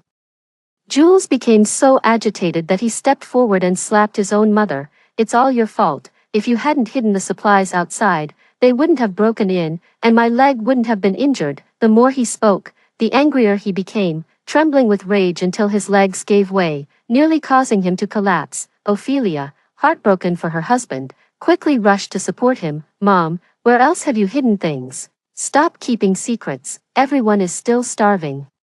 The mother-in-law, slapped by the son she had doted on since childhood, grew even more furious and began wailing at them in distress. It wasn't me who hid it. It was Esme. Esme gave it to me because she saw I was starving. You'd better treat me well, otherwise Esme won't bring you any more food in the future. The group looked surprised upon hearing this, never expecting that I would actually bring them food. What's going on? How is that bitch Esme involved? She was the one who sent us a pile of stones. Maybe she was deceived too. There's no shortage of people trying to profit from disasters. Hurry, where's the phone? Call her and ask where else she's hidden things. Then my phone started flashing. When the video call connected, before my mother-in-law could even speak, Ophelia's fawning voice came through. Esme, where are you now? When are you coming back? We're all so worried about you. I took a sip of water before leisurely replying. It's very dangerous outside right now. I can't come back. On the screen, Ophelia's face was already contorted with rage, yet she was barely holding back from cursing. Weren't you the one who sent food to Mom yesterday? Do you have any left? Yesterday, someone came to your place and took all the supplies you bought. If it weren't for us guarding your house, your place might have been taken over by others. Jules quickly chimed in. Yeah. I even got into a fight with them and got my thigh injured. You can't just abandon us like this. This family is still as shameless as ever. A cold smirk curled at the corner of my lips. Oh dear, what should we do then? I said, turning around to grab a piece of beef jerky and chewing on it. I do have plenty of food here, but there's no way to send it over to you. Phoenix snatched the phone away, his eyes glaring at me fiercely. It's the apocalypse now. A woman like you with a child won't survive on your own. Tell me where you are right now. We'll come find you. Several people saw the abundant supplies behind me through the screen, their eyes filled with greed as they eagerly agreed. Watching the greedy family on my phone, my smile grew even brighter. Sure, come find me, I'm at home. Hearing my agreement, they looked pleasantly surprised and waited expectantly for me to give the address. But I had already fallen silent. When I first married my husband, they never showed up. It wasn't until our life got better that they started coming around. After learning that my hometown was in the countryside, they immediately looked disgusted and stopped asking further. Ironically, they were also from the countryside, yet they looked down on other rural folks, only caring about what benefits they could squeeze out of my husband. So I'm not worried about them finding me. They have no idea where I am. They waited for a while. But seeing that I still didn't speak, only the increasingly mocking smile on my face, they finally realized they'd been fooled. Unable to contain their anger any longer, they started cursing loudly. I still smiled without saying a word, while Phoenix cursed angrily, vowing not to let me off, and slammed the phone onto the floor. Looking at the disconnected phone, I felt a bit disappointed. I hadn't had enough time to savor their moment of frustration. I opened the tablet again to check the surveillance footage. This way, all their family's anger was directed at my mother-in-law. It's all because of you, you old hag. If it weren't for you, how could we have been humiliated like this? Mom, Jules is your only son. Do you really want to kill him? Mother-in-law was truly frightened now. She never expected that usually gentle me would really disregard her life or death.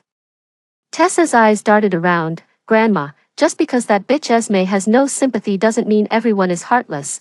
Why don't you go ask the neighbors if they have any extra food to share with us? The mother-in-law widened her eyes in disbelief. I'm still injured, and you want me to go out begging? Why don't you go instead? Tessa leaned against the dining table and said coolly, People will sympathize with you because you're injured. Mom has to take care of dad. And it's too dangerous for a young girl like me to go out. If my brother goes, no one will take pity on him. So, you're the most suitable one to go." Seeing the others being swayed by her words, the mother-in-law shouted angrily, "You worthless thing, I should have strangled you at birth, so you wouldn't be stirring up trouble now." "Enough, stop arguing," Phoenix said, kicking the chair beside him away. "Grandma, little sister is right. You're the most suitable one to go out. You don't want to see me starve to death, do you?" The mother-in-law, wringing her hands and pointing at Phoenix, broke down sobbing. "Are you even human? You're all a bunch of ungrateful wolves. You're sending me to my death." Phoenix hardened his heart and dragged her toward the door. Locked outside by her own beloved grandson, the mother-in-law frantically pounded on the door, crying and cursing, but no one was destined to pay her any attention, not even her own son, exhausted from her cursing. She finally resigned herself and slumped against the door. Inside the house, the others were equally panicked. With no supplies available outside, they truly faced the threat of starvation. All that remained in the house was a small amount of rice and flour previously scattered on the floor. Sweeping it together with a broom, they managed to gather roughly half a bag. Stretching their meager rations, they survived like this for another 2 days. 6. There was no longer any sound from the mother-in-law outside the door, but Jules' family still didn't have the courage to open it and look. Even in peaceful times, no one would casually open the door for strangers, let alone now. But the food at home was almost gone. These days, each person could only have one meal a day, and each meal was just a tiny portion. A shadow of gloom settled over everyone's hearts. Ophelia sat down beside Jules, grumbling, "When will this ever end? The rice at home will barely last until tomorrow. What are we supposed to do then?" Jules's injured thigh had only been roughly bandaged, and the wound was agonizingly painful. Hearing Ophelia's complaints only added to his irritation. With a loud smack, he slammed the table and snapped, "If you're hungry, then get out. What's the use of whining here? Go out and find some food yourself." Ophelia hadn't expected his sudden outburst. She opened her mouth to speak, but by the time she gathered her thoughts, Jules had already limped back to the bedroom. Instantly flying into a rage, she shouted indignantly, "Who am I doing all this for? If I hadn't married you, would I be starving now? Now you know how to be fierce. Where was that fierceness when those bandits came?" Jules refused to back down, yelling from the bedroom, "It's all your fault for being useless and not hiding the food properly. Otherwise, we wouldn't be in this mess, and you dare blame me? Enough arguing, keep it up, and I'll throw you all out." Phoenix growled, his eyes bloodshot, his tone dark. Ophelia looked nervously at her usually doting son. All right, no more fighting. Mom will go cook for you," she said, genuinely afraid of him now. The old woman had already been thrown out, her fate unknown. She feared being next. Jules no longer spoke in the bedroom either, still injured. He dared to hurl abuse at his wife but didn't have the nerve to say a single harsh word to his young son. Just as the rice was cooked and the group came out, ready to enjoy their only daily meal of rice, Phoenix glared darkly at the others, finally fixing his gaze on Jules. Seeing the look in his eyes, Jules' veins bulged with anger. "What the hell are you scheming now, you bastard?" As soon as the words were spoken, Phoenix snatched the bowl in front of him and shoveled the food into his mouth. "Dad, since your leg is injured and infected, and there's no medicine to treat it, you won't last much longer anyway. Might as well leave the food for me. Our family's legacy can't be cut off." Though Jules had long anticipated this day, he never expected it to come so soon. His voice trembled as he asked, "What did you say?" The pain of his own mother being abandoned was something he finally understood firsthand. Phoenix didn't even bother responding. After finishing Jules' bowl, he picked up his own and began wolfing down the food. Jules glanced at his wife and daughter. Though their faces were filled with shock, the strength in their hands holding the bowls didn't loosen in the slightest. Overwhelmed by rage, he couldn't hold back and spat out a mouthful of blood. Tessa finished her meal with a look of disgust and ran back to her room. Phoenix acted as if he hadn't noticed, continuing to eat from his bowl as usual. Ophelia stood up to reach out and help, but Phoenix's gaze immediately fell on her bowl. Terrified, she quickly sat back down and buried her head in her meal. Phoenix withdrew his gaze in disappointment, but his eyes gradually revealed a menacing glint. By nightfall, when they had all returned to their rooms, Jules began to berate his wife. "Look at the fine son you've raised. If he dares to treat me like this now, he'll do the same to you all in the future. What else can I do? It's so chaotic outside now. No amount of money can buy food anymore. I don't care, you go out right now. Whether you buy it or beg door to door. If you can't get food, don't even think about coming back in. Ophelia was startled. The streets are full of infected now. Even grown men would die out there. Where am I supposed to get any, with my leg like this? How can I go? It's all your fault for spoiling our son rotten. Otherwise, he's young. He could have gone out and scavenged something by force. The more he spoke, the angrier he got. He grabbed her by the hair and slapped her. Ophelia was completely stunned. Years of oppressed life had drained her of any will to resist, and in the end, she could only cover her face and run out. She went to her daughter's room, hoping to pour out her grievances, but couldn't find her. After searching outside, there was still no sign of her. In panic, she shouted, "Tessa is missing." Phoenix came out with a scowl, grumbling angrily, "What's all the noise? You're gonna be the death of me. Tessa is missing." Ophelia anxiously spun Momo around. The remaining two turned pale.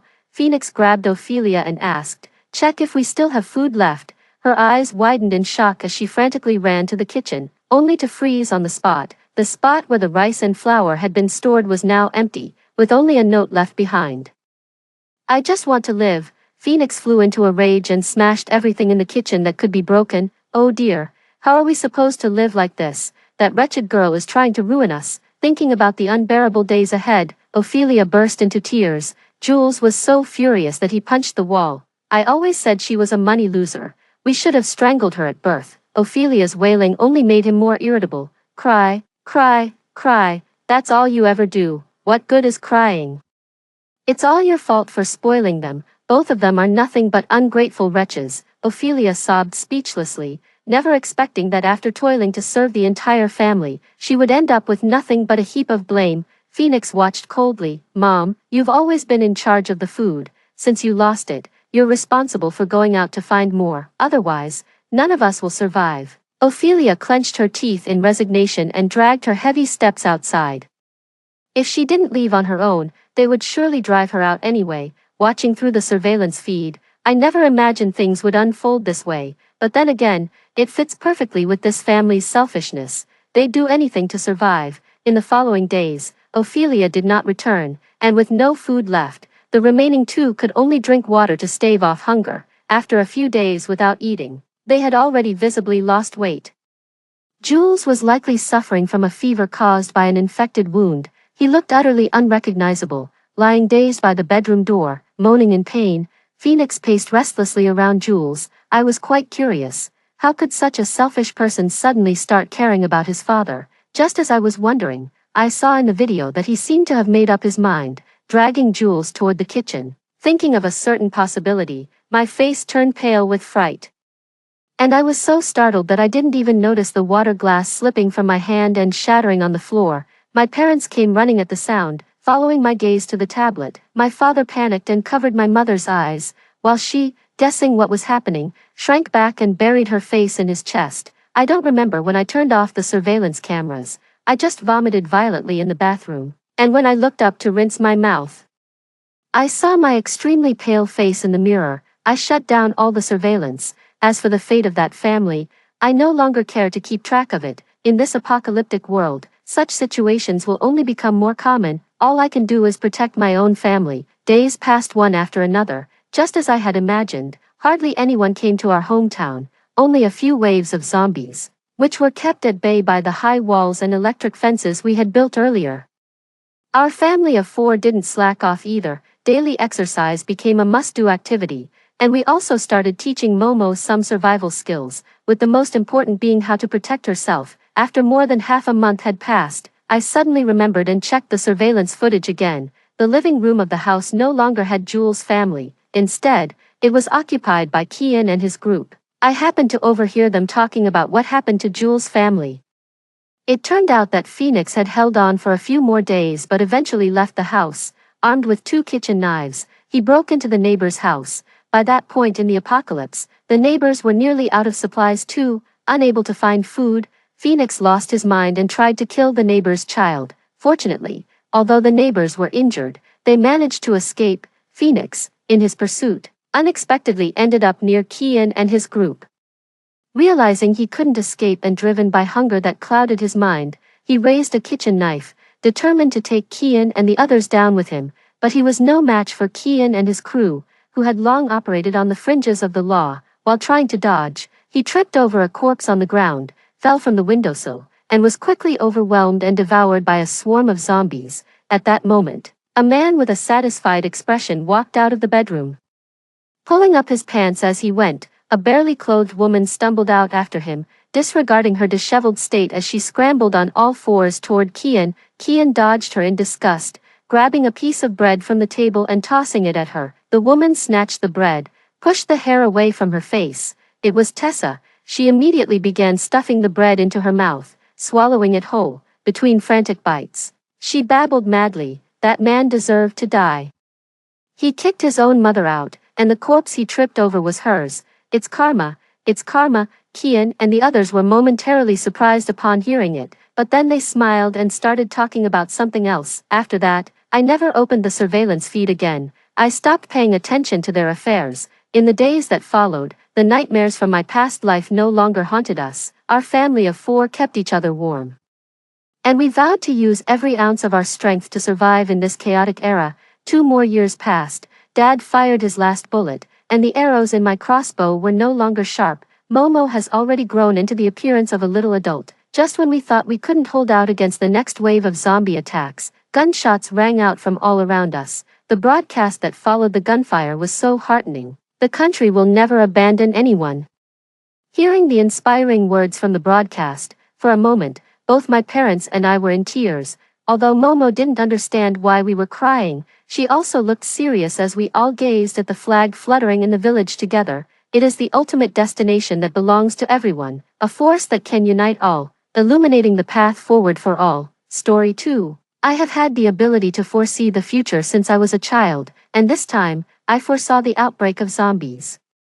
As the end of the world approached, I transformed the newly bought house into the last fortress. I brought my mother, stepfather, and stepsister together. With the tide of zombies surging, can we survive? I woke up from my bed in a startle, with cold sweat soaking the quilt. I dreamed of the outbreak of zombies. Stinking corpses piled up like mountains, and after a while, the mountains began to wriggle. Rotten zombies crawled out of them one after another. In the dream, I clearly knew that there was still 1 month left before the zombie outbreak. This was not a dream, but a prophecy. Since I was a child, I have had the ability to foresee the future, and this future appears in my dreams. I can accurately know when things will happen. The first time I had such a strange dream was when I was 5 years old. I dreamed that it rained heavily for 3 consecutive days, and a mountain flood broke out, submerging our entire village. I was very scared when I woke up and told my father about it, but my father didn't believe me because our village was built on top of a dam. As a result, it really started to rain. Since I couldn't persuade my father, I lied to my mother, saying that my throat hurt and I needed to pick herbal medicine on the top of the mountain. My mother went with me, half believing and half doubting. Unexpectedly, just an hour after we went up the mountain, the dam collapsed, and the entire village was swallowed up by the flood. My mother almost fainted from crying, shouting in her mouth, "Alan, why didn't you listen to Jane?" Later, my mother remarried and took me to another faraway village. The man in this family also had a daughter named Jenny. After they got married, they worked diligently and finally managed to save enough money. With the help of an acquaintance, they built a new house. On the first night of moving in, I dreamed that the house would collapse the next night. I told my mother about this dream. This time, my mother didn't dare to be negligent and hurriedly tried to persuade Uncle Lee. It was very inauspicious for me to say that the new house would collapse just 1 day after we moved in. Uncle Lee smoked a pipe and ignored my mother. Jenny also secretly and openly scolded me for not wanting their family to have a good life. That night, I didn't sleep. I moved a stool and sat in the courtyard by myself. Uncle Lee and Jenny finally couldn't resist my mother and came out. At night, the house didn't collapse, but it rained. Uncle Lee put down his opium pipe, and finally couldn't bear it anymore. He pulled Jenny and walked inside. My mother hurriedly went to stop them, but Uncle Lee didn't listen to her and kept struggling. As a result, while they were pulling each other, a strange sound suddenly came from the house. The next moment, it was that acquaintance who cheated Uncle Lee. He used all waste materials to build the house, resulting in a jerry-built project. My dreams have never been wrong. I must save myself quickly within this month, 30 days before the zombie outbreak. As soon as I got up early in the morning, I contacted the decoration company, returned all the windows I had installed in the new house, and replaced them with 3-layer explosion-proof glass. I bought a top-floor elevator apartment in the city myself.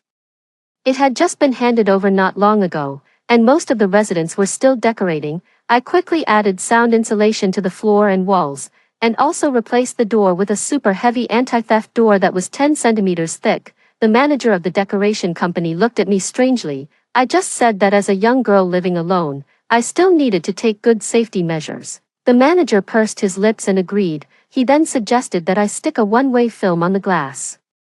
The kind that allows people inside to see outside, but people outside can't see inside. I nodded and agreed. 25 days before the zombie outbreak, after the house was completely renovated, I started purchasing according to the list. I was a food purchaser for a company and drove a pickup truck to haul goods everywhere. Most of the bosses of food factories knew me. I started buying things in the name of purchasing goods for the company. I definitely couldn't go to the supermarket to stock up. Such a high-profile purchase would only expose me quickly, and then my hiding place would be discovered. I was a girl without much strength, so I had to be careful in everything I did. I first bought 100 cases of mineral water and 50 large containers. In the early stage, I could fill the containers with water. Later, when there was no water, I could use the containers to collect rainwater. Then there were instant foods. I bought 50 cases each of self-heating hot pots and rice, 50 boxes of instant noodles of all flavors, and 20 jin each of frozen dumplings, tangyuan, sweet rice balls, xiaomai, steamed stuffed buns, soup dumplings, and steamed buns. I also bought hundreds of jin of frozen meat according to different categories. At the same time, the 2 large freezers I ordered were delivered to my home. They were just right for storing these foods that needed to be frozen. Next was the purchase of rice and flour. I stocked up 2,000 kilograms of rice and 500 kilograms of flour. Snacks were also essential. I bought 200 boxes each of potato chips and biscuits, 100 bars of chocolate, 100 cases of milk, 50 cans of milk powder, 10 cases of yogurt, and 70 cans each of various canned fruits. After the first round of purchasing, I didn't stop. After the zombie outbreak, the power would probably be cut off soon. Without power supply, the food in the freezer would also go bad quickly. I suddenly remembered that the company had bought 2 solar panels before, which had been idle in the warehouse. I drove to the company and secretly transported the solar panels out under the pretext of delivering goods. When my life was at stake, I didn't care if it was company property or not. Afraid of being suspected, I stood on the rooftop and installed the solar panels myself according to the instructions. Now I didn't have to worry about the electricity supply. 15 days before the zombie outbreak, I paced in the house and finally decided to bring my mother, Uncle Lee, and his daughter over. In the countryside, the situation with zombies would be more unpredictable, and that small courtyard couldn't protect them either. But I couldn't directly tell my mother that the zombie outbreak was imminent. If they accidentally told others about this, it would all be over. The phone rang once and was quickly answered. "Jane, why did you think of calling your mother?" I could tell that my mother was very happy and she missed me a lot. I choked up a bit, because I didn't want to be bothered by Jenny. I had never told them that I had bought a new house. My mother had always been thinking about taking out her lifetime savings to give me as a down payment. "Mom, I bought a new house in the city and want to invite you and Uncle Lee to live here. Please come to the city," I said, holding back my tears. My mother was a bit stunned, but then she became happy. Okay, my Jane has made it. Mom still doesn't want to bother you. You're alone in the city." "Mom," I interrupted her. "Please come, I'm scared living in such a big house alone. Come on, I bought the top floor. You can bring the vegetable seeds and plant vegetables on the rooftop." My mother was silent for a while and finally agreed. She called Uncle Lee to answer the phone. Uncle Lee was also happy and said they would come next month. I couldn't wait until next month. I quickly said, "Come over quickly, don't worry about the things in the house. Just bring all your clothes. I have everything else here." My mother and Uncle Lee still hesitated but agreed. I told them not to tell others in the village, lest some fellow villagers come to the city and cause trouble for me. They agreed and booked the train tickets for 5 days later. After hanging up the phone, I went out to purchase again. I bought 400 jin of fruits, 400 gene of various vegetables, and 50 bags of ham sausages. I bought 100 bottles each of body wash and shampoo, 100 tubes of toothpaste, 100 toothbrushes, and 100 pieces each of soap and scented soap. I bought 50 each of down quilts and blankets, 50 pairs of soft-soled slippers. And I also bought underwear and panties. In addition, I bought 300 packs of tissues and 100 boxes of sanitary napkins. Then there were the seasonings for cooking. I bought 100 packs each of salt, monosodium glutamate, and sugar, and 10 cases each of soy sauce, vinegar, oyster sauce, and chili oil. I bought a total of 100 gene of various chicken breasts, chicken wings, duck wings, chicken feet, chicken tips, and duck feet. 10 days before the zombie outbreak, I went to the station to pick up my mother, Uncle Lee, and his daughter. Looking at my pickup truck, Jenny said in disgust, "I thought you were doing so well. But you're just driving a crappy pickup truck." Uncle Lee turned around and scolded her, "If you're so capable, why don't you buy a pickup truck for me to see?" Jenny didn't dare to talk back to Uncle Lee and could only mutter to herself, "Sure enough, once there's a stepmother, there's a stepfather." I took them home. Looking at the room full of things, my mother was so shocked that she couldn't speak. "Jane, what are you doing?" I pulled my mother and Uncle Lee to sit on the sofa and sighed.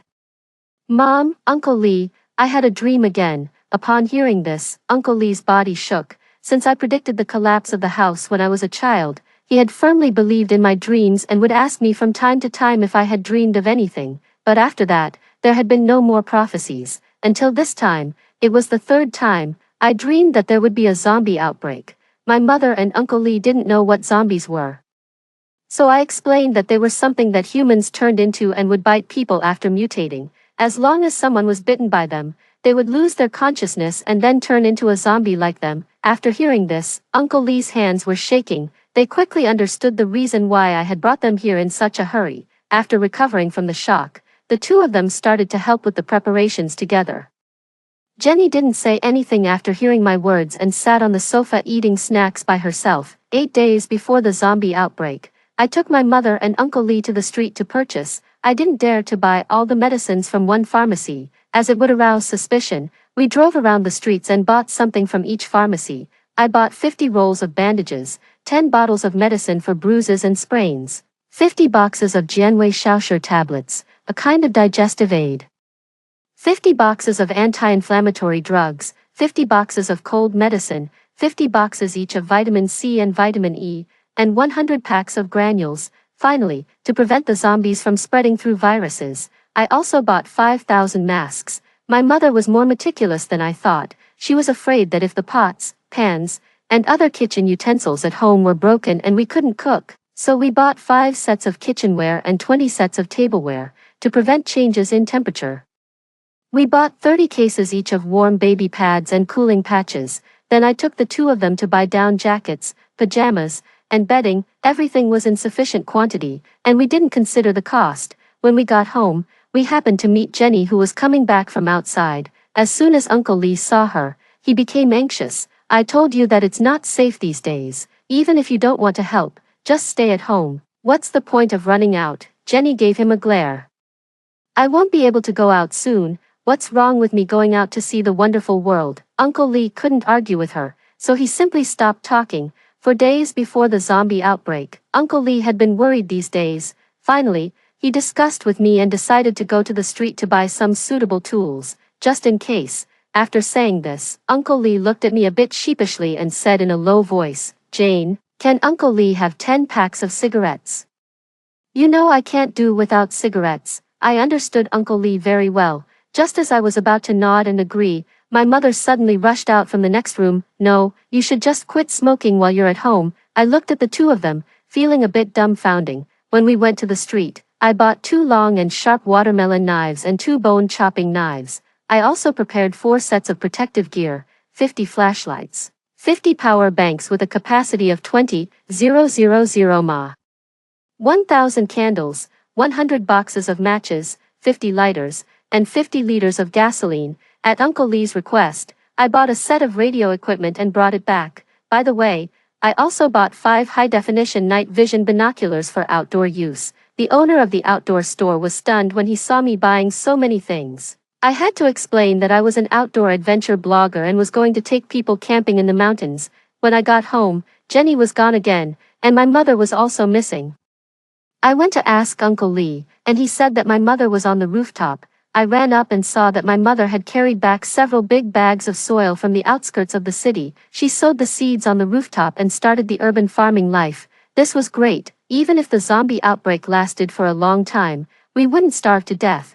The excrement we produced could also be used as fertilizer. After helping my mother tidy up the farmland, as soon as I got back home, I saw Jenny carrying a large bag of A4 paper back. "Jenny, what's this?" I asked. She looked at me. "We don't know how long we'll have to stay at home. I printed a lot of tabletop games, novels, and script murder games. At least we won't be bored to death." Then she took out 4 tablets from her bag and waved them in front of me.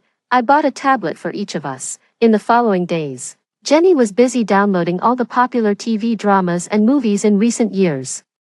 From amazing anti-Japanese war dramas to fresh and sweet dramas, from family trifles to fantasy battles, there was almost everything. My mother whispered to me, "Jane, look, Jenny is quite creative." I smiled bitterly. Except for her sharp tongue, she was okay. 48 hours before the zombie outbreak, I took Jenny to check floor by floor and found that except for a family on the 3rd floor who had already moved in, all the other households in our building were still under decoration. The 2 floors downstairs hadn't been sold yet and were unoccupied. Our building was located inside the community, relatively hidden. Uncle Lee and my mother were taking stock of the inventory at home. In addition to the existing things, they also bought some tools needed for farming. Besides, they stocked up another 50 barrels of mineral water. The large containers we bought at home were also taken out and filled with tap water. 24 hours before the zombie outbreak, my mother called all the relatives we were familiar with at home. Although she didn't say it explicitly, she still told them to stock up more food at home during the epidemic. I counted the property in my hands and found that I had already spent all my money on stocking up. Now I only had less than 10,000 yuan left. Uncle Lee comforted me, saying that after the zombie outbreak ended, the current currency might not be usable anymore.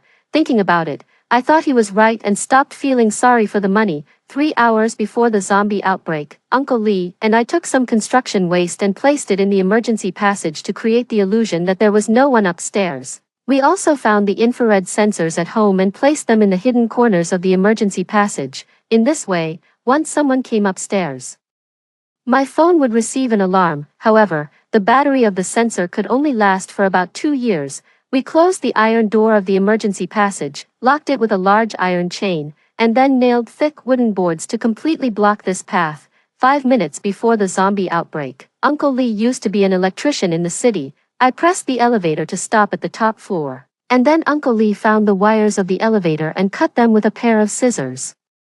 The entire elevator lost its power. Today was the weekend, and generally, there wouldn't be any decoration workers in the building, except for the family on the 3rd floor. There was no one else in this building, so no one would find out that the elevator was out of order. 1 minute before the zombie outbreak, the 4 of us in the family were all sitting on the sofa. The trending searches were displayed on the computer, and the news was playing on the TV. Although there was still the sound of advertisements, the whole room was eerily quiet. As time ticked closer, we all held our breath. Although there were still no relevant reports on the internet or on TV, we all knew very well that in some corner of the world, the first zombie had been born, and it would soon spread to our place. 20 minutes after the zombie outbreak, I was resting with my eyes closed when Jenny pushed me hard. Jane, look at the trending searches." I opened my eyes and saw a deep red, hot character placed at the top of the trending searches. It read, "An unknown virus causes human bodies to rot and their consciousness to become blurred." I clicked into the video. A person, whose body was completely rotten and whose hands were folded behind his back in a strange posture, rushed into the crowd, took a bite at a girl's neck. The girl twitched and fell to the ground, then quickly stood up, grew fangs, and roared as she reached for the people around her. "It's here." Soon, an emergency news report came on the TV, urging people across the country to quickly find a nearby shelter. Those at home should close their doors and windows and store an appropriate amount of food. Switching to several other channels, all we could see were scenes of people frantically looting supermarkets. The shelves were cleared out, and a panic like never before rose up on the earth. Death was like a death warrant. urging everyone to take action. 8 hours after the zombie outbreak, I stood by the window and watched as the sun gradually set, and darkness descended. The night sky of this city had never been so dark before, and the evening wind seemed to be stronger than usual. We didn't dare to turn on the lights for fear of attracting the attention of others. The faint light from the TV illuminated the whole house. At this time, even the children's channel was broadcasting news about zombies. I urged my mother and Uncle Lee to go to sleep, and Jenny and I would keep watch through the night. Although the zombie virus hadn't spread to our area yet, we still needed to be on high alert to prevent any unexpected situations. Jenny and I agreed that I would keep watch during the first half of the night, and she would take over for the second half. 7 days after the zombie outbreak, it had been very quiet outside the community during this period.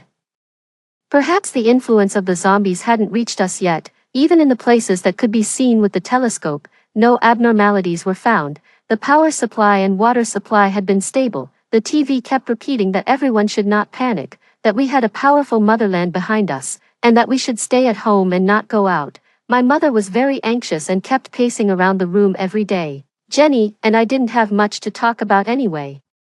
Uncle Lee sat on the sofa tinkering with that set of radio equipment. In the room, besides the sound of my mother's footsteps, there was only the buzzing sound of the radio's current. 12 days after the zombie outbreak, it was my turn to keep watch during the second half of the night today. When there was a hint of light in the sky, I checked the time and found it was only 4 a.m. even in summer. It had never dawned this early here. A bad premonition rose in my heart. Suddenly, I noticed something was wrong on the street in the distance. I walked to the window and picked up the telescope to take a look.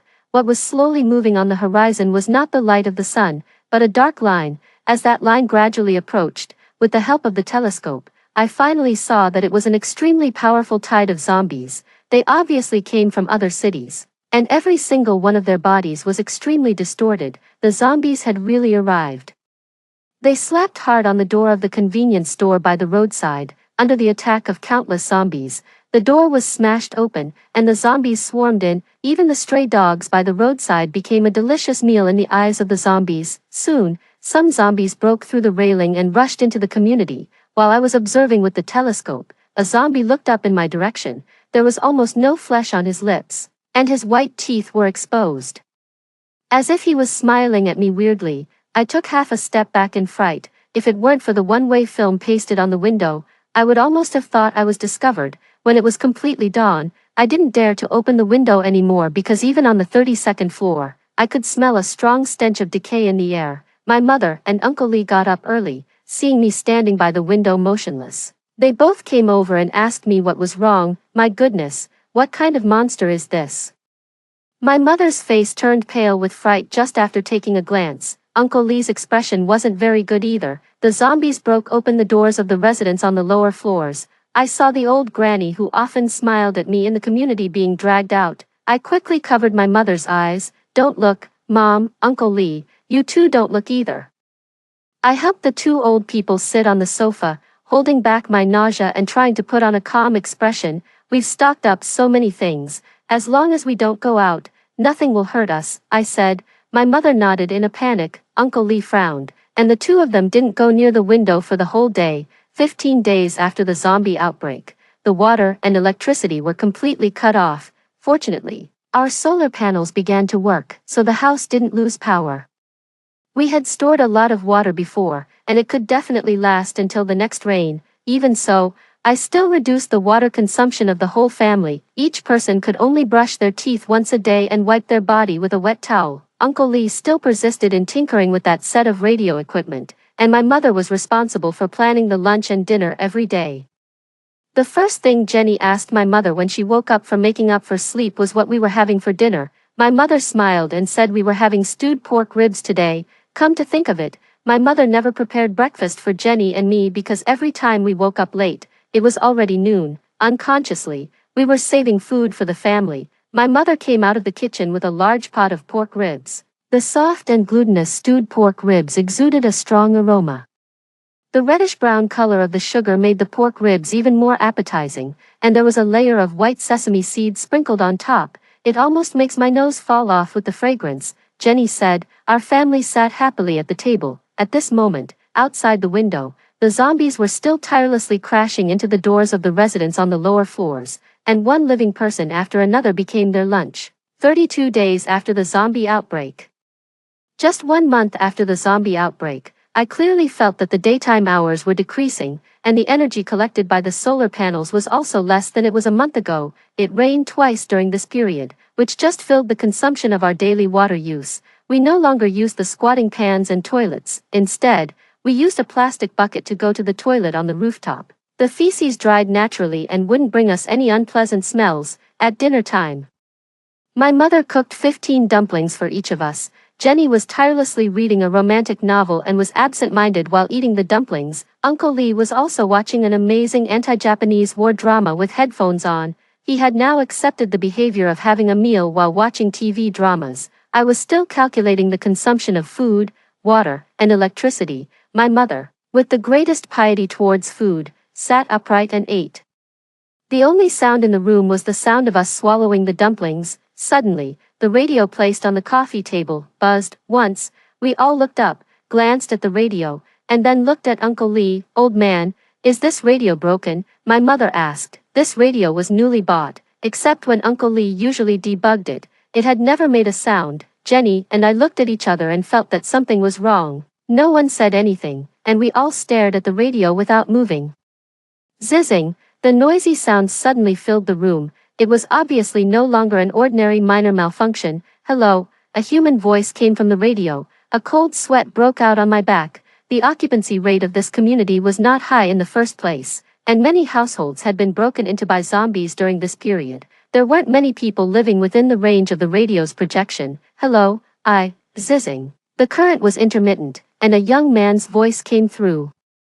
"My name is Max, and I have no ill intentions." Our family didn't say anything. Everyone knew that exposing ourselves at this time was completely a suicidal act. "My home is on the 11th floor of Building 6. I searched for this radio before. Please reply if you receive this." The current gradually stabilized, and the other party's voice was also very clear. We didn't reply to him. I shook my head at Uncle Lee and my mother, hoping that this person would give up on us soon. But the other party was obviously very certain of our existence and said anxiously, "I really have no ill intentions. Please believe me. My mother is 52 years old this year. She suddenly had angina pectoris and now needs quick-acting nitroglycerin. Please help me." My mother frowned and didn't dare to make a decision. Although we didn't deliberately stock up on quick-acting nitroglycerin when we were stocking up, I knew that my mother always kept these medicines. "Please. The situation is really urgent now. If you have the medicine, please reply to me." The other party spoke very quickly and pleaded with us with a sobbing voice. My mother and Jenny both looked at me. Obviously, it was up to me to make a decision now. As long as I pressed the red button on the radio, the existence of our whole family would be completely exposed. But we were talking about saving a life now. Uncle Lee, who hadn't spoken all this time, finally said, "Jane, give them the medicine." I looked up at the door. That door had strong protective power, but should we really take this risk? After a long moment of silence, I still pressed that red button. "Hello, we have quick-acting nitroglycerin," I said briefly. The other party obviously let out a sigh of relief and quickly said, "Please tell me the address, and I'll send a drone to pick it up." Soon, the buzzing sound of the drone came from the balcony. The camera of the drone wasn't facing us, and the other party clearly showed that they didn't want to pry into the situation of our home. I tied the medicine to the drone, and it quickly flew away. Sitting on the sofa, I couldn't eat the dumplings anymore and was still very worried about what had just happened. If this Max could search for the radio in our home, what about others? Just as I was thinking, the sound of the drone rang out again. I ran to the balcony and saw that this time the drone was clumsily dragging a box, and there was a piece of paper pasted on it. I quickly took it down to check. It read, "Thank you very much. The quick-acting nitroglycerin was very useful, and my mother's condition has stabilized. There is a new drone in this box. Please be sure to accept it." I thought it was impossible not to accept it because the drone that had just come to deliver the thing had already left. 53 days after the zombie outbreak. It had been almost 3 months since the zombie outbreak, and the food that many people had stocked up on had already been consumed. There were also people in the community who had the idea of going out to find supplies. Some people chose to go out at night when the zombies moved slowly, but most of them didn't come back. Some people deliberately made noises to attract the zombies and then sent people out, but this method wasn't reliable either. The zombies in the community could be attracted.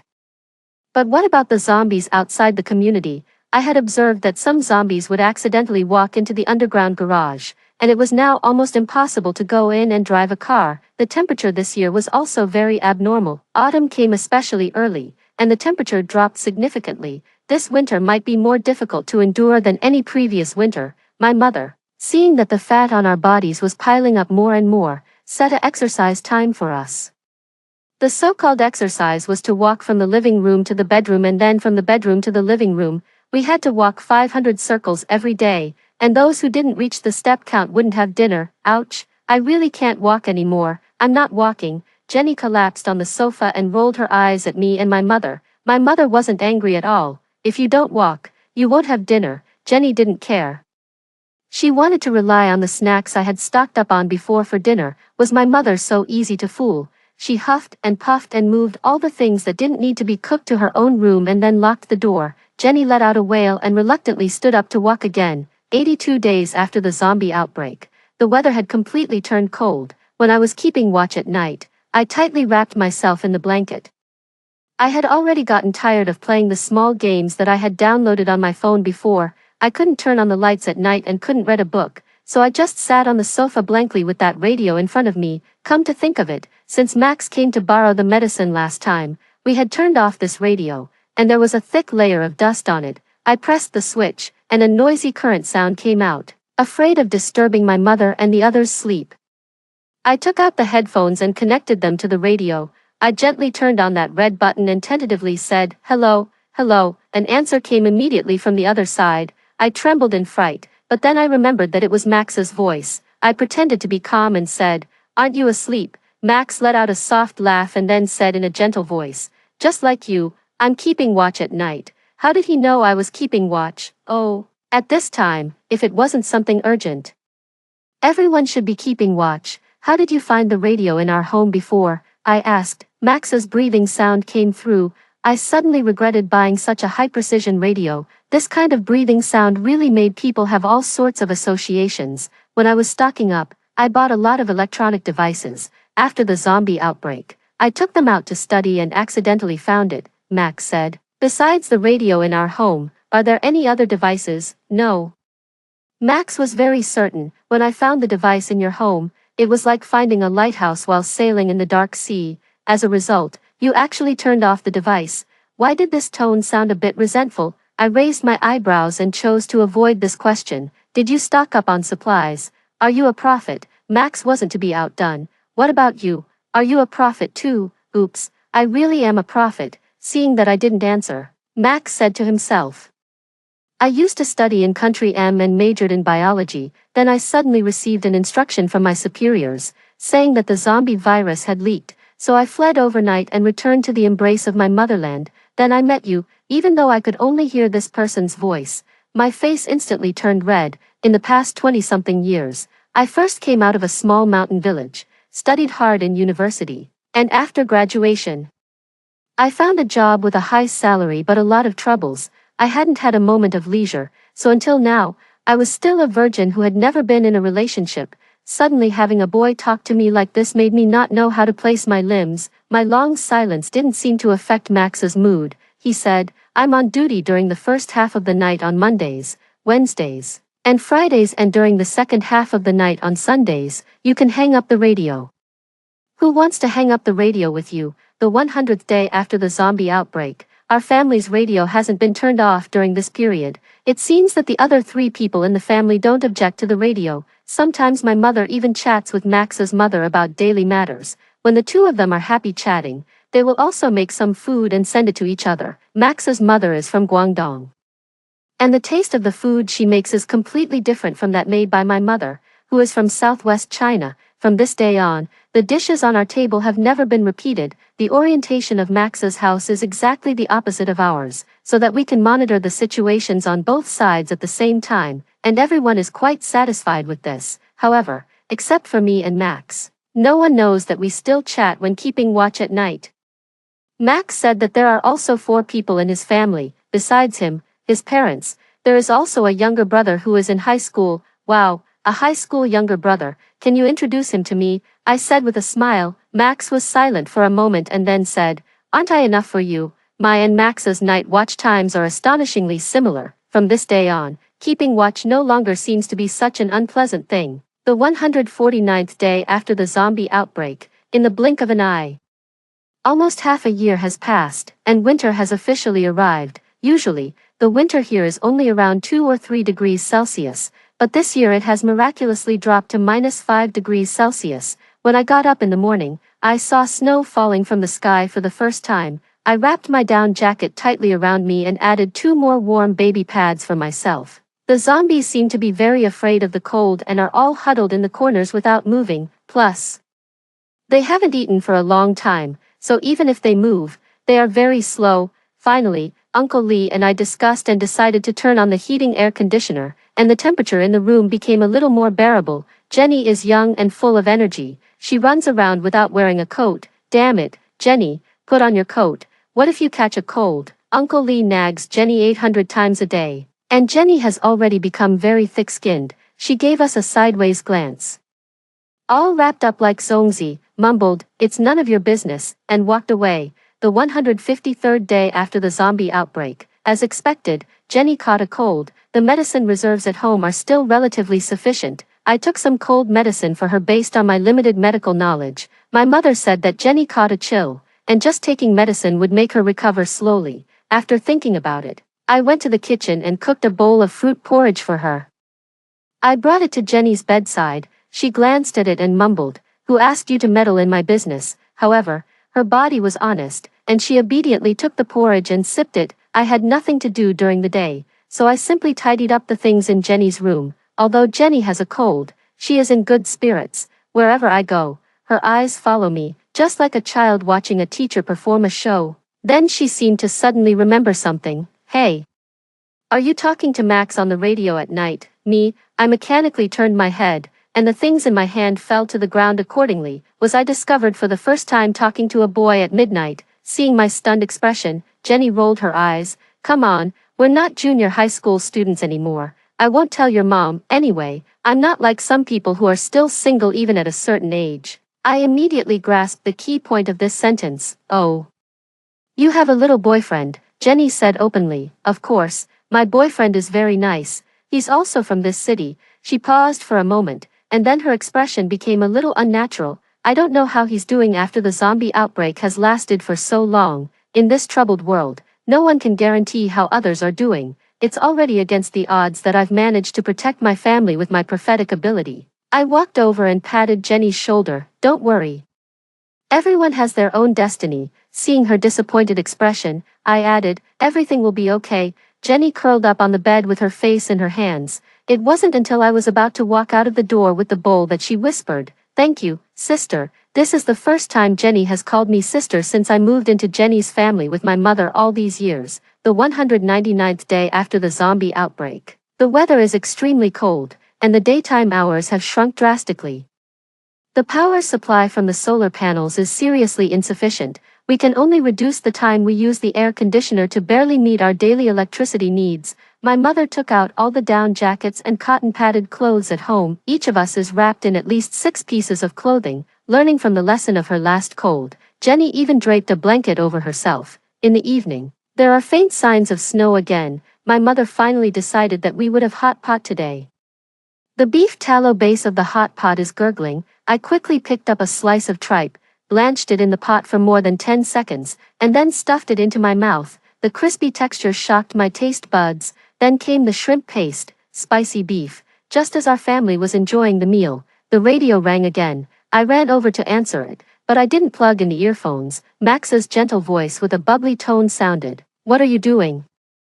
I quickly looked back at the 3 people at the table. Fortunately, everyone was focused on eating, and no one noticed Max's extremely attractive voice. We're having hot pot. My mom said it's too cold, so we're having something warm to eat, I said. We had instant boiled mutton at home today. It seems that the 2 moms thought of the same thing. He chuckled softly. It seemed that he was doing something with his hands, and his tone was a bit casual. By the way, I sent you something. Go and check on the balcony, Max suddenly said. I rushed to the balcony in a hurry. The drone just flew over, and a small box was hanging underneath it. I reached out and took it. It was a small jewelry box. When I opened it, there was a pink little pig ring inside. It was obvious that it was a handmade ceramic product. I went back to the radio and this time I remembered to plug in the earphones. It's a little pig ring, yes. Sending a little pig to a little pig. His tone was filled with a smile. My mother finally noticed that I wasn't at the table when she was cooking the second batch of vegetables. She waved her hand. Jane, come and eat quickly. Okay, coming. I put down the radio. The 219th day after the zombie outbreak. Now everyone's storylines have come out. The only question is who is the person who slashed the knife on the deceased's neck. Max's younger brother Jack said. I remember Jenny only poisoned one person.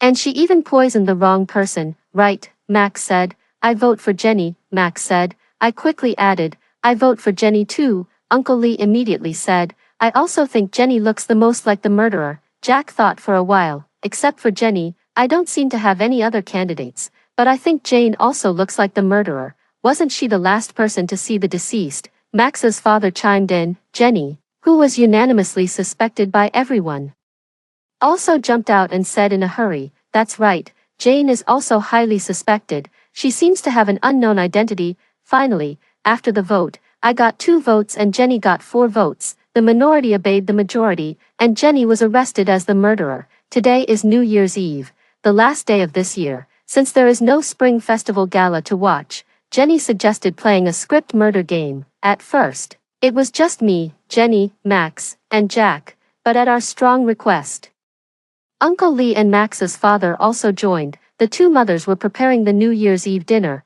Sometimes when they were too busy, they would ask us to pause the game and go to help. Finally, before the dinner started, we reached the final stage of voting for the murderer. Then, now let's turn to the last page of the script and see who the murderer really is. Jack elongated the ending sound, filling the air with a sense of suspense. The murderer is. Everyone gathered closely around the radio, listening to the voice coming from it. The masked lady, Jane. I said it wasn't me. Jenny jumped onto the sofa and roared. Moreover, the masked lady has an accomplice. He is. Jack obviously froze when he saw the script, and then wailed plaintively. He is the bard, Max. Ah, everyone except me and Max shouted in despair. I walked to the middle of the living room and made a standard expression of a villain. Sister, I'm just that invincible. My mother finally brought the braised meatballs to the table. Seeing me, Jenny, and Uncle Lee dancing around like crazy in the living room, she shouted in a strong voice, it's time to eat, stop fooling around. We quickly said goodbye to Max and his father and son, and sat at the table neatly. We still didn't dare to turn on the lights too brightly, but the dim yellow light revealed the faces of the 4 of us. Suddenly, I felt that it was really nice to be with my family. The zombies couldn't find any living people in the community, so they had to leave. Now there are no living things downstairs except for a mess. Looking out of the window, unlike the New Year in previous years when the lights were bright, there are no lights in thousands of homes, and there are no sounds of firecrackers. There is only darkness and silence left. The 281st day after the zombie outbreak. The rapid progress between me and Max has already been known by both of our parents. The truth is that one night I was holding the radio alone and secretly laughing because of a joke told by Max. At that time, my mother got up to use the toilet. Then she thought I was crazy and called Uncle Lee and Jenny up together to ask if I had stayed at home for too long and got sick.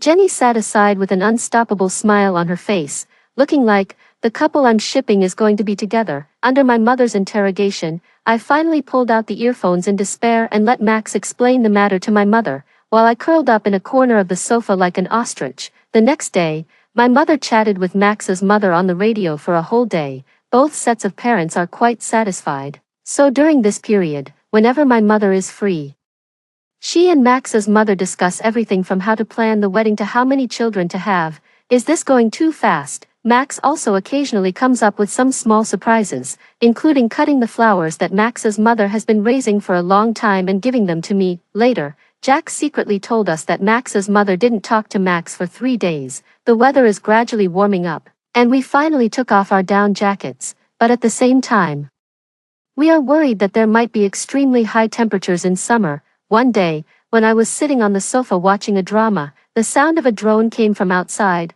I originally thought that Max's drone was coming to deliver something, but then Jenny suddenly shouted, "Sister, sister, come and take a look." I rushed to the balcony at once, but I saw at least dozens of drones slowly entering our community, dear residents. There was something hanging on each drone. And one of them was equipped with a speaker. "We are here to deliver supplies to you, please, residents who need supplies. Hang a bed sheet on the window and wave it." I picked up the telescope and took a look.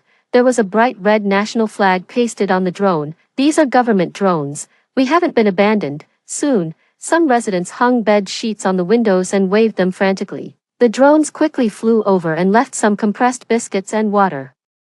Jenny asked me if we wanted supplies. After thinking about it, our family still has abundant reserves, and it's better not to expose ourselves easily.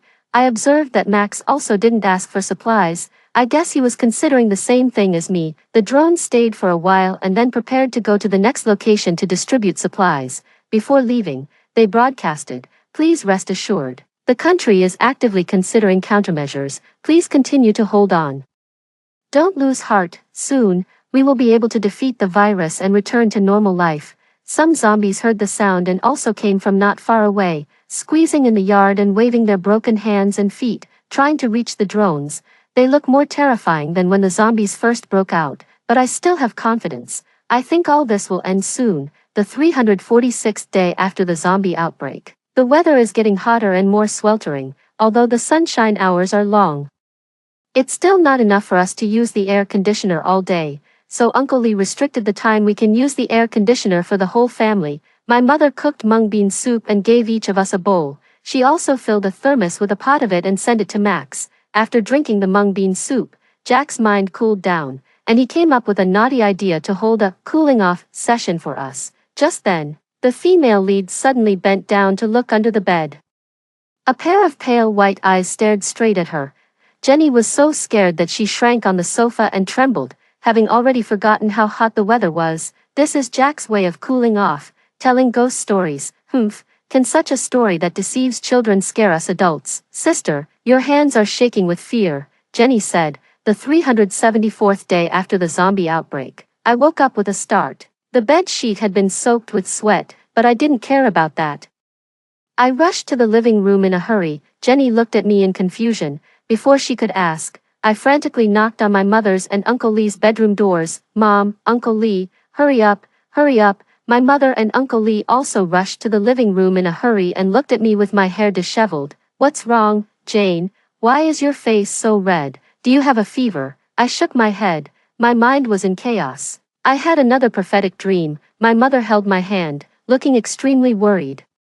Even Jenny beside me was obviously frightened by me. This dream was more chaotic than the previous three, but it was also more real. I heard a very sharp sound, saw a flash of cold light, and finally the scene froze on Jenny's face. "That's right, Jenny, I clearly remember the last scene. A huge axe was about to fall, and under the axe was Jenny, covered in blood. I was screaming, and there were hordes of zombies around. I told them about this dream, and everyone fell silent, up to now. My 3 prophecies have all been matters of life and death, and I have never made a mistake. However, we have been carefully stocking up on supplies and covering up our tracks. As long as we don't step out of this door, there is absolutely no possibility of danger." Jenny's words were a bit slurred. "Sister, could it be that you've been looking at the zombies on the balcony too much recently, so this is just an ordinary dream?" I shook my head. I can clearly feel every prophecy. This is something that is about to happen, and an ordinary dream doesn't give me this kind of feeling. It was still not dawn, and we only turned on a small lamp. I was very scared. Then Jane, do you know when this dream will come true? Uncle Lee couldn't calm down either and stared at my face and asked. I shook my head. This was the first time that I dreamed of the future, but there was no clear time indication. But I could feel that it would happen in the near future, soon.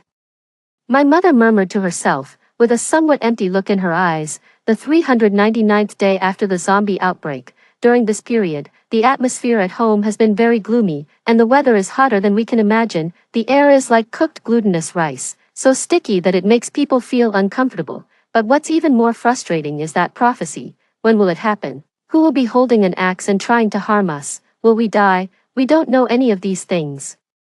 I've also tried to recall that dream, but I can't remember anything. Our family discussed and decided not to tell Max about this. The fewer people involved, the better. When Max talked to me on the radio, he also noticed my low spirits, although he didn't know why. He has been taking good care of my emotions. As the weather gets hotter, the zombies are becoming more and more agitated. Even though they haven't eaten for a long time, they are moving very quickly. The 423rd day after the zombie outbreak, I was sitting on the sofa, taking out a book to read. My mother was teaching Jenny how to cook in the kitchen, and Uncle Lee was studying chess. It was an ordinary afternoon. At this moment, a huge crashing sound came from downstairs. I rushed to the balcony in a hurry to take a look and saw a huge pickup truck crashing through the gate of the community. 5 burly men got out of the truck, each of them had a weapon in their hand, and the leader was holding a big axe. My heart skipped a beat. An axe. In the prophecy, the last scene showed an axe slashing towards Jenny. The other 3 people in the house heard the commotion and also rushed over to check. Jenny picked up the telescope but suddenly let out a scream. "What's wrong with you?" I thought Jenny's reaction was a bit strange. Jenny was obviously flustered, and her cheeks turned red visibly. She grabbed my arm, and her body couldn't stop trembling. Sister, didn't I tell you before that I had a boyfriend?" Her voice became smaller and smaller, and my mood started to turn solemn. "Is your boyfriend among those people?" I asked her. Uncle Lee and my mother also became anxious. "Why is he here, and why is he carrying such a big axe?" Jenny mumbled and couldn't say anything for a long time. "Hurry up and tell us, otherwise, even the gods can't save you." I had never been so nervous before, and my voice involuntarily became louder. Jenny was obviously frightened by me, and she was so anxious that tears were about to fall. Before you dreamed of the zombie outbreak, I reminded him to protect himself. I widened my eyes, in order to ensure that this prophecy wouldn't be leaked and cause unnecessary trouble. I even lied to my mother and Uncle Lee, telling them to come to the city quickly. As a result, Jenny blurted out this matter without thinking. Anger and panic shook my emotions. "Then why is he here?" Jenny obviously didn't expect me to be so angry, and her body trembled even more violently. I told him to stock up on some things, but he didn't believe me. I said our family had stocked up. "Did you also tell him our home address?" I narrowed my eyes and tightly pinched Jenny's arm. Jenny finally couldn't hold it back and burst into tears. "I know I was wrong, okay?" I was so angry that I couldn't stop my body from trembling. It was bad enough that she leaked the prophecy, but she also told others our home address and the news about our stockpiled goods. This is like directly telling people that our family has things and inviting them to come and rob us. Uncle Lee was so angry that he beat his chest and stamped his feet. My mother picked up the telescope and continued to observe. Suddenly, she turned around, and her voice was a bit shaky. "Jane, they are coming towards our building." I immediately looked down. Sure enough, those people were walking this way and killed the zombies that rushed towards them in the community like cutting watermelons. I quickly rushed into the bedroom, took out the watermelon knives and bone chopping knives we bought before, locked the door, and turned off the radio to prevent it from suddenly connecting and making a sound. The elevator had already been cut off by Uncle Lee and me before. They could only climb the stairs. I just hoped that the height of the 32nd floor could consume their physical strength as much as possible. As time passed by, Uncle Lee and I stood guard inside the door, ready for anything. Just then, my phone suddenly let out a huge alarm sound. It was the alarm from the infrared sensor I installed downstairs before. Someone passed by and triggered it. I quickly turned off the alarm, and my heart had never beaten so fast. Bang! A dull sound of knocking on the door broke the silence. I knew this was the sound of them knocking on the emergency passage door. The emergency passage door itself is very thick, and it is also chained with a large iron chain and sealed with thick wooden boards. But with that huge axe in their hands, it won't take long for them to break through the emergency passage. By then, the only thing that can protect us is this super heavy anti-theft door in front of us. Jenny, it's Noah." A man's shout came. I turned around and looked at the stunned Jenny. It seemed that I was right. The person outside the door was Jenny's boyfriend. "Honey, open the door. I'm going to be bitten to death by the zombies. Have some pity on me." The whole family didn't make a sound, praying that Noah and his group would leave quickly. Bang, bang, bang. The increasingly dense knocking on the door made it almost impossible for me to think, and my hand holding the bone-chopping knife was sweating. "Noah, it seems that there's no one here. Did you make a mistake?" a young voice asked. "It's impossible. that stupid Jenny told me this was the place. She said her cheap sister had stocked up at least 2 or 3 years worth of food. Noah's voice wasn't as loud as before, but I standing at the door could hear it clearly. Jenny might as well have given Noah the inventory list of our stockpiled goods. This family must be playing dumb inside. Damn it, smash it. Another rough voice sounded. As soon as they said it, they started to act. The sound of the axe hitting the iron door was like a wild beast roaring in my ear. Dull but extremely lethal. Jenny, open the door. They were still shouting Jenny's name while smashing the door vigorously. My mind was almost in a mess. In our family, there are only 2 young girls without much strength, plus 2 old people. On the other side are tall and strong men with highly lethal weapons in their hands. Our only reliance is these 2 doors. I will never let them break the emergency passage door, otherwise, we will be in danger. At the moment, there is still old duck soup being stewed in a pressure cooker on my mother's stove. I gritted my teeth, rushed into the kitchen, tightly blocked the air vent of the pressure cooker with a rag, and turned the fire on high. My eyes were fixed on the wall clock, and I was frantically calculating the critical point in my heart. 1 second, 2 seconds, 3 seconds. Now, I picked up the pressure cooker and rushed to the balcony. At this time, my mother quickly opened the window. The moment I threw the pressure cooker out of the window, it exploded. The huge sound made my ears intermittently deaf, after a bout of tinnitus. The sound of knocking on the door also stopped. I quickly carried out the manure bucket from the bathroom and threw it out of the balcony. Did you hear that? What was that sound? Noah asked at the door, his tone a bit panicked. The others didn't know what it was either, and they stopped their action of smashing the door. Should we send 2 people down to take a look, in case there's something wrong? The rough voice from before said. After discussing for a while, they finally decided to send 2 people down to check, and the remaining 3 continued to guard at the door. What they didn't know in the dark emergency passage was that the huge sound and smell would quickly attract the surrounding zombies. In just a few minutes, there were at least 20 zombies downstairs. Anyone who goes down at this moment would be sending themselves to their deaths. I asked Uncle Lee to continue guarding at the door, and I ran to the balcony to check. Soon, those 2 people appeared at the stairway. The hungry zombies opened their huge mouths and rushed forward. The 2 people hardly had time to resist before they were torn apart until only their bones were left. They didn't even have time to turn into zombies before they were eaten without a trace. I went back to the door. The 3 people didn't continue to smash the door but were waiting for the 2 who went downstairs, but they wouldn't be coming back. After a long time, the rough voice finally couldn't hold his temper. Damn it, what are those 2 people doing? Do they need to take so long? Noah was also a bit uncertain and asked, Victor, it's been long enough for them to go up and down the stairs 2 or 3 times. Could those 2 brats have run away? The person called Victor obviously didn't believe it. Run away. They can't live without me. How dare they run away? Yes, yes. Victor is right, then. Victor's voice also became synced down. They haven't come back for so long. Could it be? Are they dead? There was a strange silence at the door, and I also became nervous. This Victor is not an easy person to deal with, even without 2 helpers. He will definitely not let us go easily, and our family still has no chance of winning against these 3 people. Damn it, Victor cursed. Then, a loud bang came from the emergency passage door. It was probably someone kicking it hard. Forget about them, let's continue smashing. Whether we live or die, we'll leave it to fate.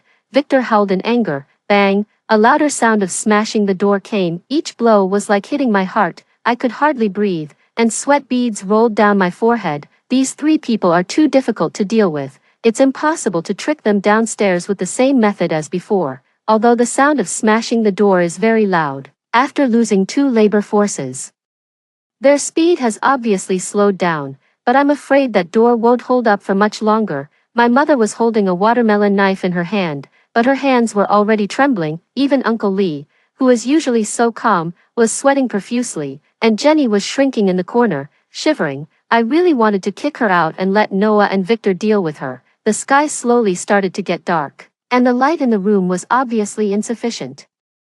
I could no longer see Uncle Lee's face clearly even though he was close to me. These few hours were extremely torturous. Just as I was about to sit back on the sofa to take a rest, the emergency passage door suddenly made a strange sound, changing from dull to sharp. Crunch! The door was broken through, and the wooden boards were also damaged. Oh no! Uncle Lee couldn't control his expression anymore and looked at me in horror. My mother almost fainted, finally opened.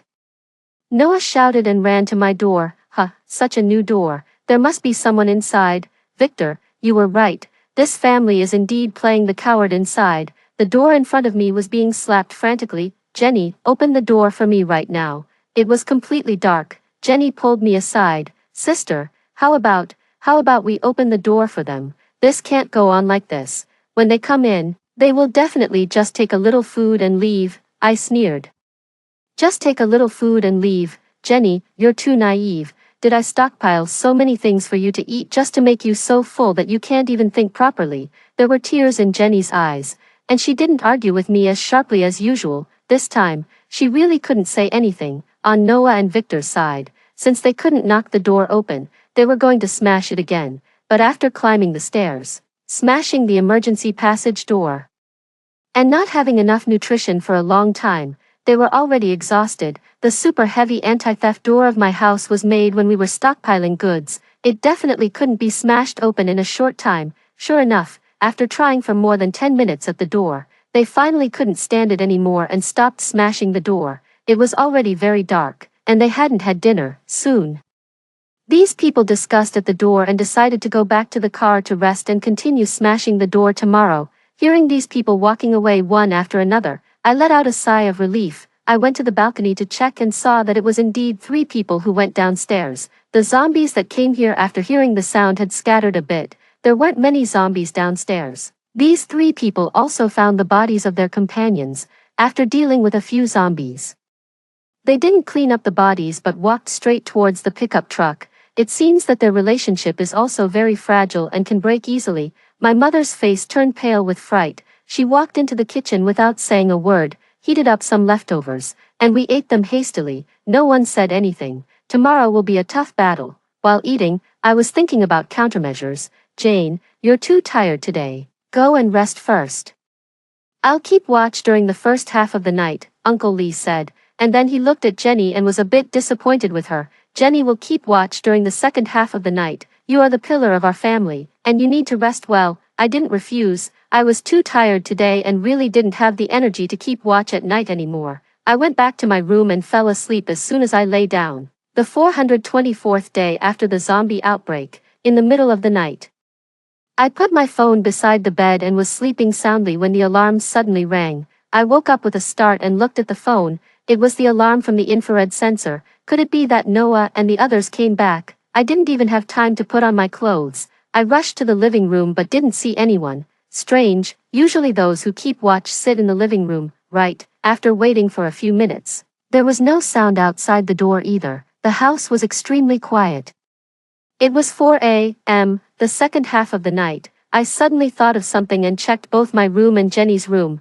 There was no one there. Jenny went out. I quickly rushed into my mother's and Uncle Lee's room. Mom, Uncle Lee, Jenny is gone. The 2 old people also woke up with a start. We all went to the living room together and found that 1 watermelon knife and a set of protective gear were missing.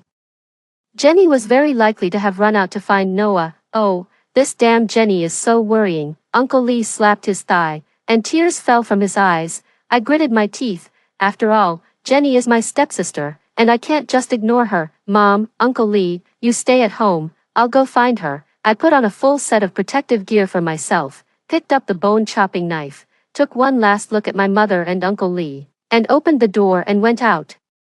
I quickly passed through the dark emergency passage, and the sound of my feet stepping on the stairs echoed in the space. As I got closer to the first floor, I heard sounds outside, very scattered but also very intense. I'll kill you, a sharp female voice sounded. It was Jenny's voice. I didn't care about anything else anymore and ran down quickly. The moment I stepped out of the unit door, a rotten face with protruding eyeballs suddenly appeared in front of me, a zombie. I instinctively waved the machete. Not far away at this moment, I saw Jenny stabbing a watermelon knife into a man's chest. The other 2 men had just dealt with the zombie beside them. When they turned around, they found their companion was dead. They ran over quickly, raised their knives and slashed towards Jenny. Jenny resisted fiercely, but under the pincer attack of the 2 men from the front and the back, she inevitably took several severe slashes on her arms and back. Blood spurted out. And in just over 10 seconds, Jenny was covered in blood and flesh. I held my nerve and quietly approached from the bushes beside. Jenny waved the knife wildly, and one of the men was hit in the thigh. Instantly, the skin and flesh split open, and the white bone was exposed. The man winced in pain and instinctively bent over to check. Just at this moment, I jumped up from the woods and hacked hard on the man's back. He fell to the ground directly without even having time to make a sound, however. Jenny was kicked down by the other man and was sent flying 1 or 2 meters away. The man rushed forward, raised the axe high, and with a flash of cold light, it was about to fall. That dream, I desperately ran forward and waved the bone-chopping knife in the opposite direction of the axe. Clang! The 2 knives collided violently in the air. At that moment, my hand was broken, and both the axe and the bone-chopping knife flew out due to the loss of strength at the same time. I lost my balance and fell on Jenny, who was already covered in blood. The man opposite also staggered a few steps. When he saw me, his expression twisted instantly. He rushed over and picked up the axe, and then rushed towards me again at a rapid pace. Jenny and I were about to become the victims of that axe. Just then, a knife appeared out of thin air and instantly pierced through the man's heart. He widened his eyes in disbelief, and the axe fell to the ground. The man was dead.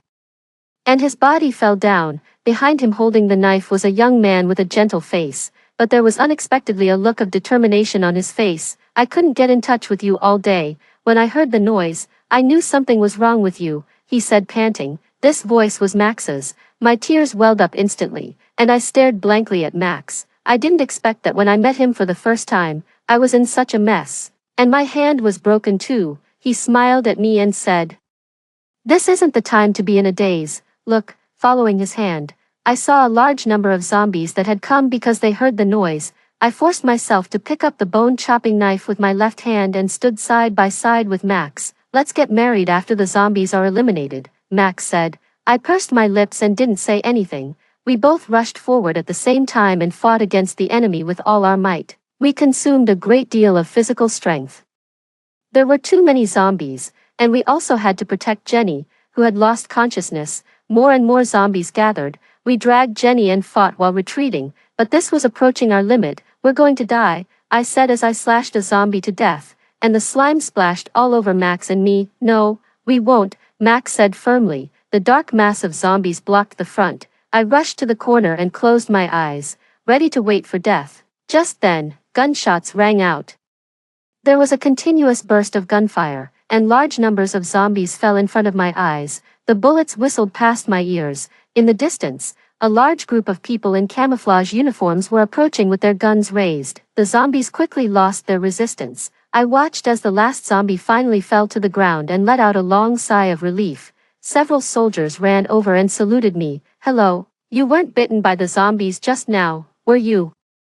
I was too tired to speak and could only shake my head weakly. "We were sent by the country to clean up the zombies. Don't worry, the country will restore order soon. Be strong," the soldier said. "Yes, we have a powerful motherland behind us." The military doctor came to bandage the wounds of Jenny, Max, and me, and also set my broken hand back in place. Several military vehicles were parked at the entrance of the community, and the soldiers were doing the final cleaning in the community. 1 or 2 of the soldiers helped Max send Jenny and me up to the 32nd floor. When my mother saw us, tears streamed down her face. "My dreams have never been wrong. I must save myself quickly within this month." "No way, we can't accept your rations." The soldier waved his hand at us. I argued with them for a long time, and after much persuasion, I finally managed to give the things to them. The soldiers bid us farewell and left with a large bag of instant food.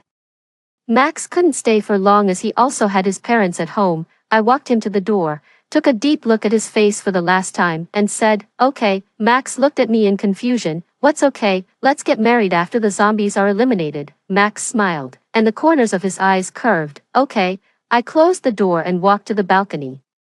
The soldiers were still cleaning up the zombies building by building and also delivering food to some residents who had run out of water and food. They collected the bodies in the corridors and the yard, dug a big pit, threw them in, and set them on fire. After dealing with everything, when it was just getting light, the soldiers left. I went back to bed and fell into a deep sleep. On January 3, 2024, the zombies were completely eliminated in our country, the water and electricity were restored, and the disinfection was completed. We walked out of the tightly closed door again and enjoyed the sunshine without any worries. Although the zombies have been completely eliminated in our country, many countries in the world are still in extreme danger, international round trips are still not allowed, and the situation of border security is still severe. We hardly have any relatives or friends left. In just 2 years, the population of our country has decreased by nearly 70%. With the blessings of the neighbors in the community, Max and I got married, and the location was chosen in the yard of the community. My mother and Max's mother took care of everything and cooked a lot of dishes. Jenny was my bridesmaid. After going back that time, she sincerely admitted her mistake to me and tried her best to change herself. Now, she has found a job in the city and moved out to live on her own. Just as Uncle Lee predicted, due to the severe economic damage, the previous currency has also been discontinued. Max has been cooperating with the country and has been doing research work related to zombies. While I'm at home writing down our story like a diary, Max asked me when I would submit this article to the publishing house. I said I would wait a little longer. As for what I'm waiting for, it has something to do with a recent dream. Yes, it's also a prophecy. This prophecy is quite good because soon, a new life will be born in our family.